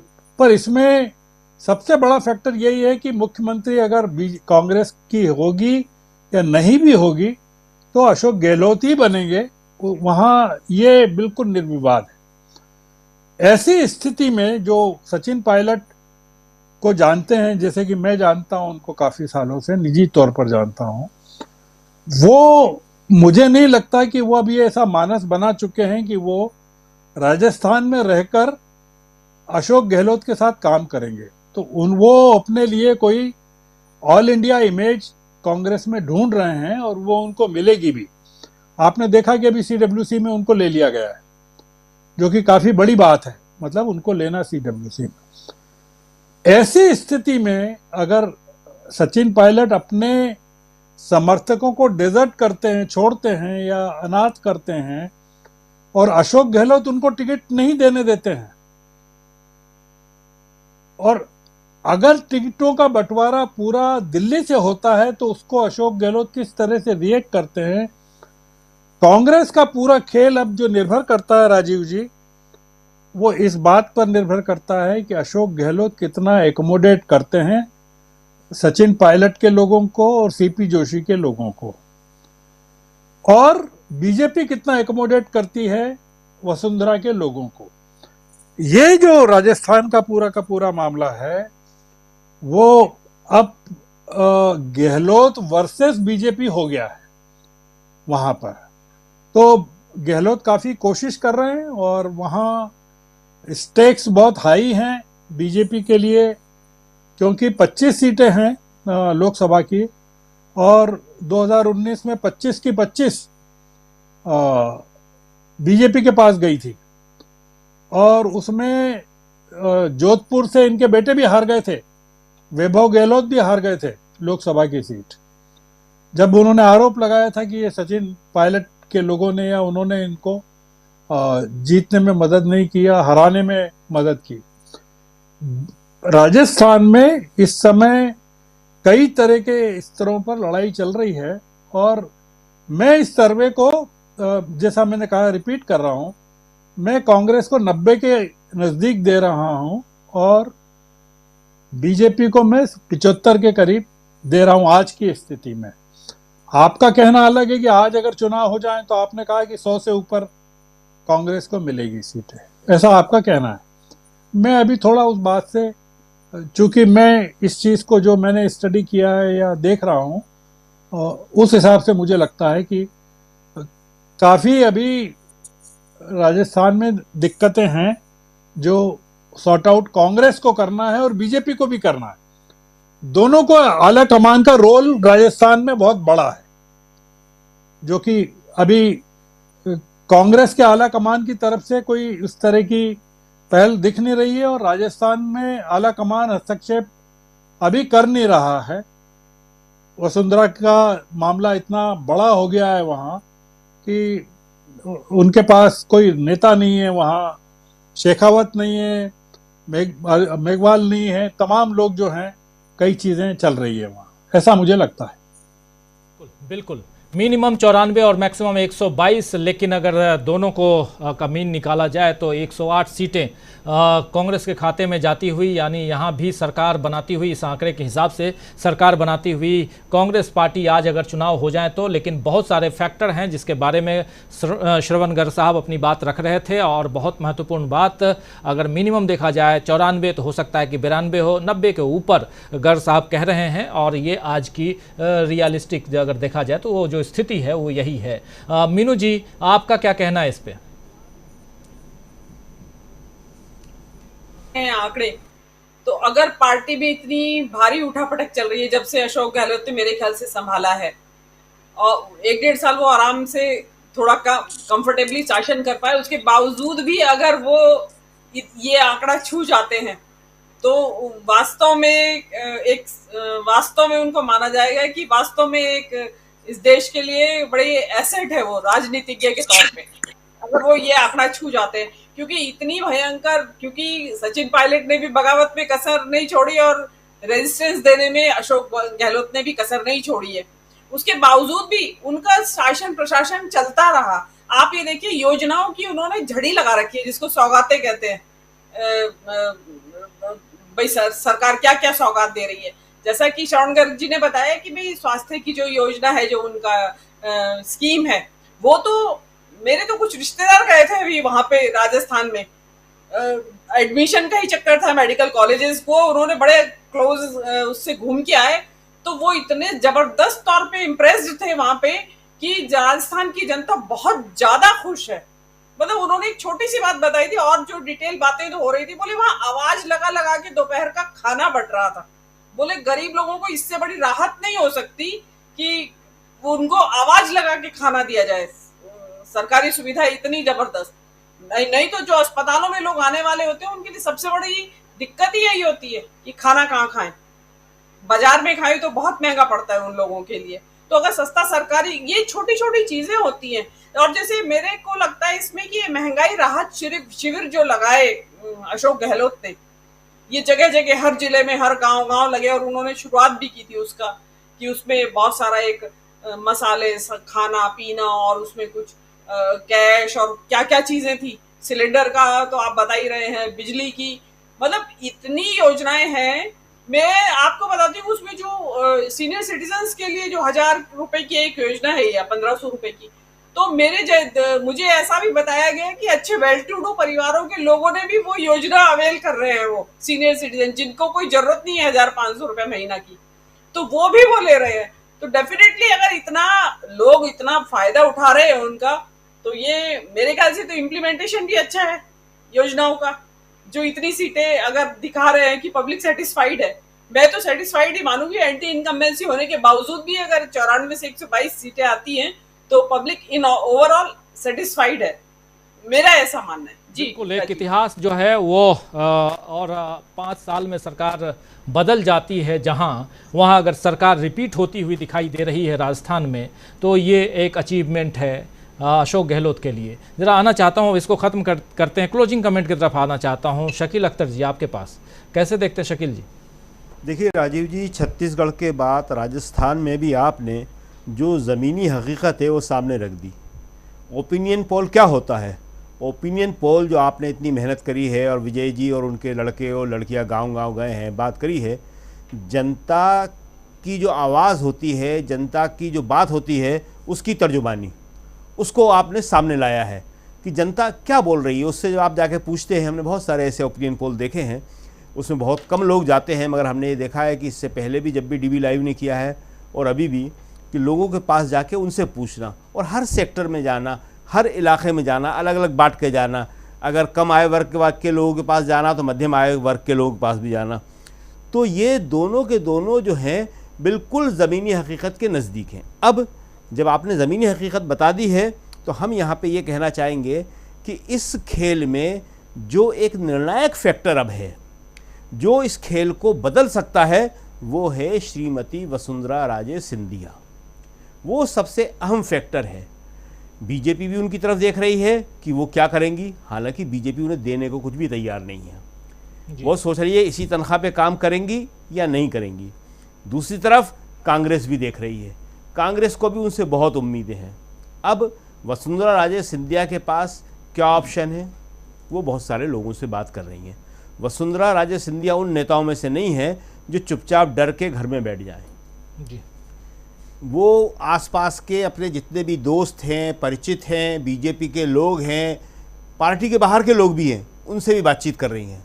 तो ऐसे में या तो वो 2024 के लोकसभा चुनाव का इंतज़ार करेंगी कि अभी जो होना है हो जाए, मुझे कुछ ना दें, 2024 में जो लोग मुझे कमज़ोर करने वाले हैं वो ख़ुद कमज़ोर होते हैं या नहीं, और या वो अपने लोगों को निर्दलीय के रूप में चुनाव लड़ाएंगी, और या उन्हें ऐसा लगेगा कि 2024 में सत्ता परिवर्तन हो रहा है तो वो हिम्मत करके अपनी पार्टी बना लेंगी, क्षेत्रीय पार्टी। हर ऑप्शन उनके पास है, और इस वक्त अगर आप उनके जानकारों से बात करेंगे तो आप आश्चर्य करेंगे कि वो किस तरह तेज़ी के साथ लोगों का जिस तरह राय मशवरा कर रही हैं। इसके अलावा वहाँ पे ये जीत किसकी है? देखिए, हम हमेशा कहते रहे हैं कि 2018 का जो चुनाव था, जिसे मध्य प्रदेश, छत्तीसगढ़, राजस्थान सब जीते थे, वो राहुल की मेहनत का नतीजा था। वो राहुल ने और कांग्रेस ने चुनाव जीता था जी। बहुत सारे जो शत्रप होते हैं उन्होंने अपना अपना श्रेय ले लिया। सचिन पायलट और सचिन पायलट के लोग, उनकी बहुत बड़ी भक्त मंडली है सचिन पायलट की, उन्होंने कहना शुरू कर दिया कि सचिन पायलट की जीत थी, और आज उसी तरह हमारे दोस्त लोग बहुत सारे मानते हैं कि अशोक गहलोत ने बहुत काम किया है, ये अशोक गहलोत की जीत है। देखिए, कांग्रेस के बारे में एक बात पहले भी सच थी और आज भी सच है कि यहाँ जो वोट का अधिकांश हिस्सा है वो परिवार के नाम पे मिलता है और कांग्रेस की पॉलिसी और नीतियों के नाम पे मिलता है। लोग आज भी इस बात को मानते हैं और जानते हैं कि कांग्रेस गरीब समर्थक पार्टी है, गरीबों के लिए करती है। 9 साल में उसने देख लिया कि बीजेपी की सारी स्कीमें पूंजीपतियों के लिए रही, और वो भी क्रोनिक कैपिटलिज्म, और क्रोनिक कैपिटलिज्म से भी आगे जाके ओनली 1% के लिए। तो इसलिए ये जो वोट है, इसको अगर हम ये सोचें कि इसके नाम पे आएगा या उसके नाम पे आएगा, थोड़ा थोड़ा सबके नाम पे आता है, हर आदमी का अपना प्रभाव होता है, लेकिन मेनली जो फैक्टर काम करता है वो यही फैक्टर काम करता है कि ये परिवार कितना ताकतवर है, ये अपनी पार्टी पे होल्ड रख पाता है कि नहीं। सोनिया गांधी कमज़ोर हुई 2019 के बाद, और देखिए आप 2009 के बाद कमज़ोर हुई और 2014 हार गई। इसी तरह राहुल कमज़ोर हुए 2019 के बाद, 2018 जीत के दिया उन्होंने, 19 में खुद ने इस्तीफा दे दिया, और उसके बाद आपने देखिए कि क्या निराशा का आलम रहा। हर चुनाव विधानसभा हारते चले गए, पंजाब हार गए, उत्तराखंड हार गए। तो ये सारी की सारी चीज़ें इसी पे निर्भर करती हैं। आज राजस्थान में कांग्रेस को बदलना पड़ेगा नेतृत्व। हम बहुत दिनों से कह रहे हैं, हम बड़ा साफ कहते हैं, गहलोत ने और सचिन पायलट ने राजस्थान में लड़ के 5 साल बर्बाद कर दिए। इन दोनों को कोई हक नहीं था कि 5 साल तक इतनी बुरी लड़ाई लड़ते। लेकिन अभी सरकार बनाते हुए गहलोत साहब दिखाई दे रहे हैं, कांग्रेस दिखाई दे रही है। अभी सरकार बनाते हुए कांग्रेस दिखाई दे रही है। तो हम हमेशा ये बात को कहते हैं। अभी सचिन पायलट के लोग कहने लगेंगे कि 2018 में तो हम लाए थे। सचिन पायलट का सारा इतना, विजय शुक्ला जी कुछ जोड़ना चाहते हैं इसमें? हाँ जी विजय। मैं इस पे मतलब यहाँ पर आपको बता दूं कि जो ज़मीनी हकीकत है, वहाँ कांग्रेस का मतलब अशोक गहलोत है। अशोक गहलोत की अच्छी ई गवर्नेंस की पॉलिसी है। अशोक गहलोत का आम गरीब गुरबों के लिए लाई गई योजनाओं का सही तरीके से उन्मूलन है। वहाँ के लोगों का एक बड़ा शब्द कहना है जो बड़ा अच्छा लगा मुझे। उन्होंने बोला कि भ्रष्टाचार जयपुर से चल करके टोंक नहीं पहुँचा, या जयपुर से चल करके उदयपुर नहीं पहुँचा। भ्रष्टाचार दिल्ली से चल के जल जीवन मिशन में तो आ गया है, लेकिन अशोक गहलोत की किसी भी योजना में भ्रष्टाचार जमीन पर ना जाना और उसका सही तरीके से इम्प्लीमेंट होना, यह अशोक गहलोत की अच्छी गवर्नेंस का साफ सुथरा सबूत है। नंबर 2, महिलाओं का इतना आत्मविश्वास होना, जो सबसे बड़ा फैक्टर हम लोग नहीं देख रहे हैं इस सीट के बढ़ने के पीछे, कि नए वोटर 18 साल के जो अब होंगे वो करीब 20 लाख हैं, और उसमें महिलाओं की संख्या 11 लाख है, बच्चियों की संख्या। 18 से 30 साल के बीचों का जो आंकड़ा है वो करीब 2 करोड़ 60 लाख का है, और 1 करोड़ के ऊपर की महिलाएं हैं जो इसको देख रही हैं कि हमें रोजगार राज्य से कैसे मिलेगा, राज्य की योजनाएं हमारे लिए रास्ता कैसे तैयार कर रही हैं। तीसरा एक फैक्टर जो लोगों ने साफ तौर पर रिएक्ट किया कि आप दिल्ली से चले हैं, हमारे पास तक आए हैं, कितने पोस्टर बैनर देखे आपने अशोक गहलोत जिसमें अपनी योजनाओं का प्रचार कर रहे हैं। क्योंकि अशोक गहलोत को प्रचार करने की ज़रूरत नहीं पड़ी। बाकी 250 पोस्टर आपको दिख जाएंगे, पेपर लीक और अलग अलग बीजेपी के कि रेप के मामले हैं, तो उसको लोग अलग तरीके से ले रहे हैं। जैसा मैंने कर्नाटक के केस में बोला था कि वहाँ नंदिनी वर्सेज अमूल हुआ था, तो राजस्थान में अगर सारस वर्सेज अमूल हो रहा है तो कोई इसमें ताजुब नहीं है। लोग राजस्थान की अस्मिता को, क्योंकि बाहर तो चल रहा है कि राजस्थान मेरी जान, और राजस्थान के लोग बोल रहे हैं कि बीजेपी वाले इसको बदनाम करने की कोशिश कर रहे हैं। जी शकील अख्तर जी जल्दी। देखिए, राजस्थान में सबसे बड़ी प्रॉब्लम क्या हुई कि 5 साल में वहाँ कार्यकर्ता को कुछ नहीं मिला। ये एक इतना बड़ा फैक्टर है जो ज़मीन पे विजय जी को ही मालूम पड़ा होगा। सारे बोर्ड और निगम जो हैं अफसर चला रहे हैं। मध्य प्रदेश में कोई जगह ऐसी नहीं है जो खाली पड़ी हो। अभी एक मांग थी स्वर्णकारों की वहाँ, तो एक स्वर्ण कला बोर्ड के नाम से एक नया बोर्ड बना दिया, अभी बना दिया 4 दिन पहले शिवराज सिंह चौहान ने, और दे दिया। लेकिन यहाँ पे किसी को नहीं दिया। इससे पहले तो ये कार्यकर्ताओं को देखिए, जब तक आप कुछ नहीं दोगे, अफसरों के जरिए सरकार चलाओगे। हम अशोक गहलोत और सचिन पायलट दोनों के विरोधी हैं, हम अशोक पायलट और सचिन पायलट दोनों के समर्थक हैं। राजस्थान में एक सबसे बड़ी प्रॉब्लम यह है कि या तो लोग अशोक गहलोत के साथ हैं, सचिन पायलट के साथ हैं। हमने हमेशा कहा कि हम राजस्थान की जनता के साथ हैं। इन दोनों ने जो आपसी झगड़ा 5 साल किया है वो कांग्रेस के लिए कोई अच्छी बात नहीं है। तो इसलिए आज वहाँ पे जो स्थिति बनी है, सीपी जोशी हो या दूसरे नेताओं, नेतृत्व तो उभर ही नहीं पा रहा है वहाँ पे। तो वहाँ पे सेकंड नेतृत्व, थर्ड नेतृत्व का उभरना बहुत ज़रूरी है। जो त्यागपत्र देना पड़ा था जाके वहाँ पे अजय माकन को, उसका एक बड़ा कारण ये था कि वहाँ उन्होंने सेकंड और थर्ड जनरेशन की लीडरशिप तैयार करने की कोशिश की थी। ये आज हम पहली बार बोल रहे हैं, अभी तक नहीं बोला। ये फर्स्ट बात बता रहे हैं हम कि अजय माकन को इसीलिए इस्तीफा देना पड़ा था कि उनके सब विरोधी हो गए थे कि तुम यहाँ नया नेतृत्व क्यों तैयार कर रहे हो। और पूरे हिंदुस्तान में कांग्रेस की यही हालत है, न दिल्ली में है न कहीं है। नया नेतृत्व जब तक कांग्रेस तैयार नहीं करेगी तब तक वो बड़ी लड़ाई नहीं लड़ सकती। लेकिन बात यहाँ आज के उस नेतृत्व से इतर आज जरा हम बात कर रहे हैं ओपिनियन पोल की, और उसमें बीजेपी और कांग्रेस दोनों, इन दोनों प्रदेशों में, छत्तीसगढ़ और राजस्थान दोनों में आमने सामने है। और छत्तीसगढ़ में बीजेपी सेकंड पोजीशन पर दिखाई दे रही है और राजस्थान में भी सेकंड पोजीशन पर दिखाई दे रही है। यानी कि कहीं ना कहीं छत्तीसगढ़ और राजस्थान दोनों जगह कांग्रेस रिटेन करती हुई अपनी सत्ता बचाती हुई दिखाई दे रही है। बिल्कुल फुल मैंडेट के साथ दोनों जगहों पर अगर दोनों आंकड़ों को देखा जाए तो कांग्रेस 48 से, छत्तीसगढ़ में 48 से 60 सीटें छत्तीसगढ़ में, और उधर राजस्थान में 94 से 122 सीटें।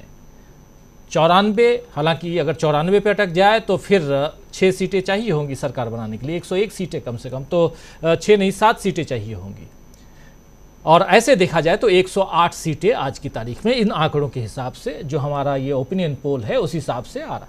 और ये ओपिनियन पोल 1 तारीख से लेकर और 14 तारीख के बीच है। और ओपिनियन पोल, ज़रा एक और आंकड़ा रख दूं और इसके बाद कार्यक्रम को समाप्त करते हैं। सैंपल साइज क्या था विजय शुक्ला जी, छत्तीसगढ़ का क्या था और राजस्थान का क्या था, ये ज़रूर बता दीजिए और फिर इस कार्यक्रम को ख़त्म करने की ओर बढ़ें। छत्तीसगढ़ में राजीव जी हमने सैंपल साइज 7,897 लिया था, राजस्थान में वो 17,980 था। हमारी कोशिश हर वर्ग, हर क्लस्टर को छूने की थी, चाहे वो सरकारी योजना का लाभार्थी हो, सरकारी कर्मचारी हो, या फिर पढ़ने वाला युवा हो या बेरोजगार हो। हमने हर वर्ग को छुआ।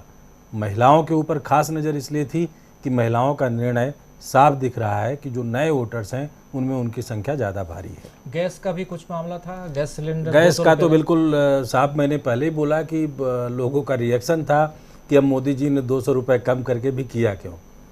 ये 500 रुपये का सीधा दबाव है। अशोक गहलोत ने उसको पहले लागू किया और ज़मीन पर उन लोगों को दिख रहा था। उसके अलावा ढेर सारी योजनाएं जिसने कहीं ना कहीं ले जा करके राजस्थान की हर गृहिणी को फ़ायदा दिया है, वो चाहे अमीर हो चाहे गरीब हो। सब ने एक बात साफ की कि साफ सुथरे तरीके से योजनाएं हमारे पास पहुंच रही हैं बिना कट लगे।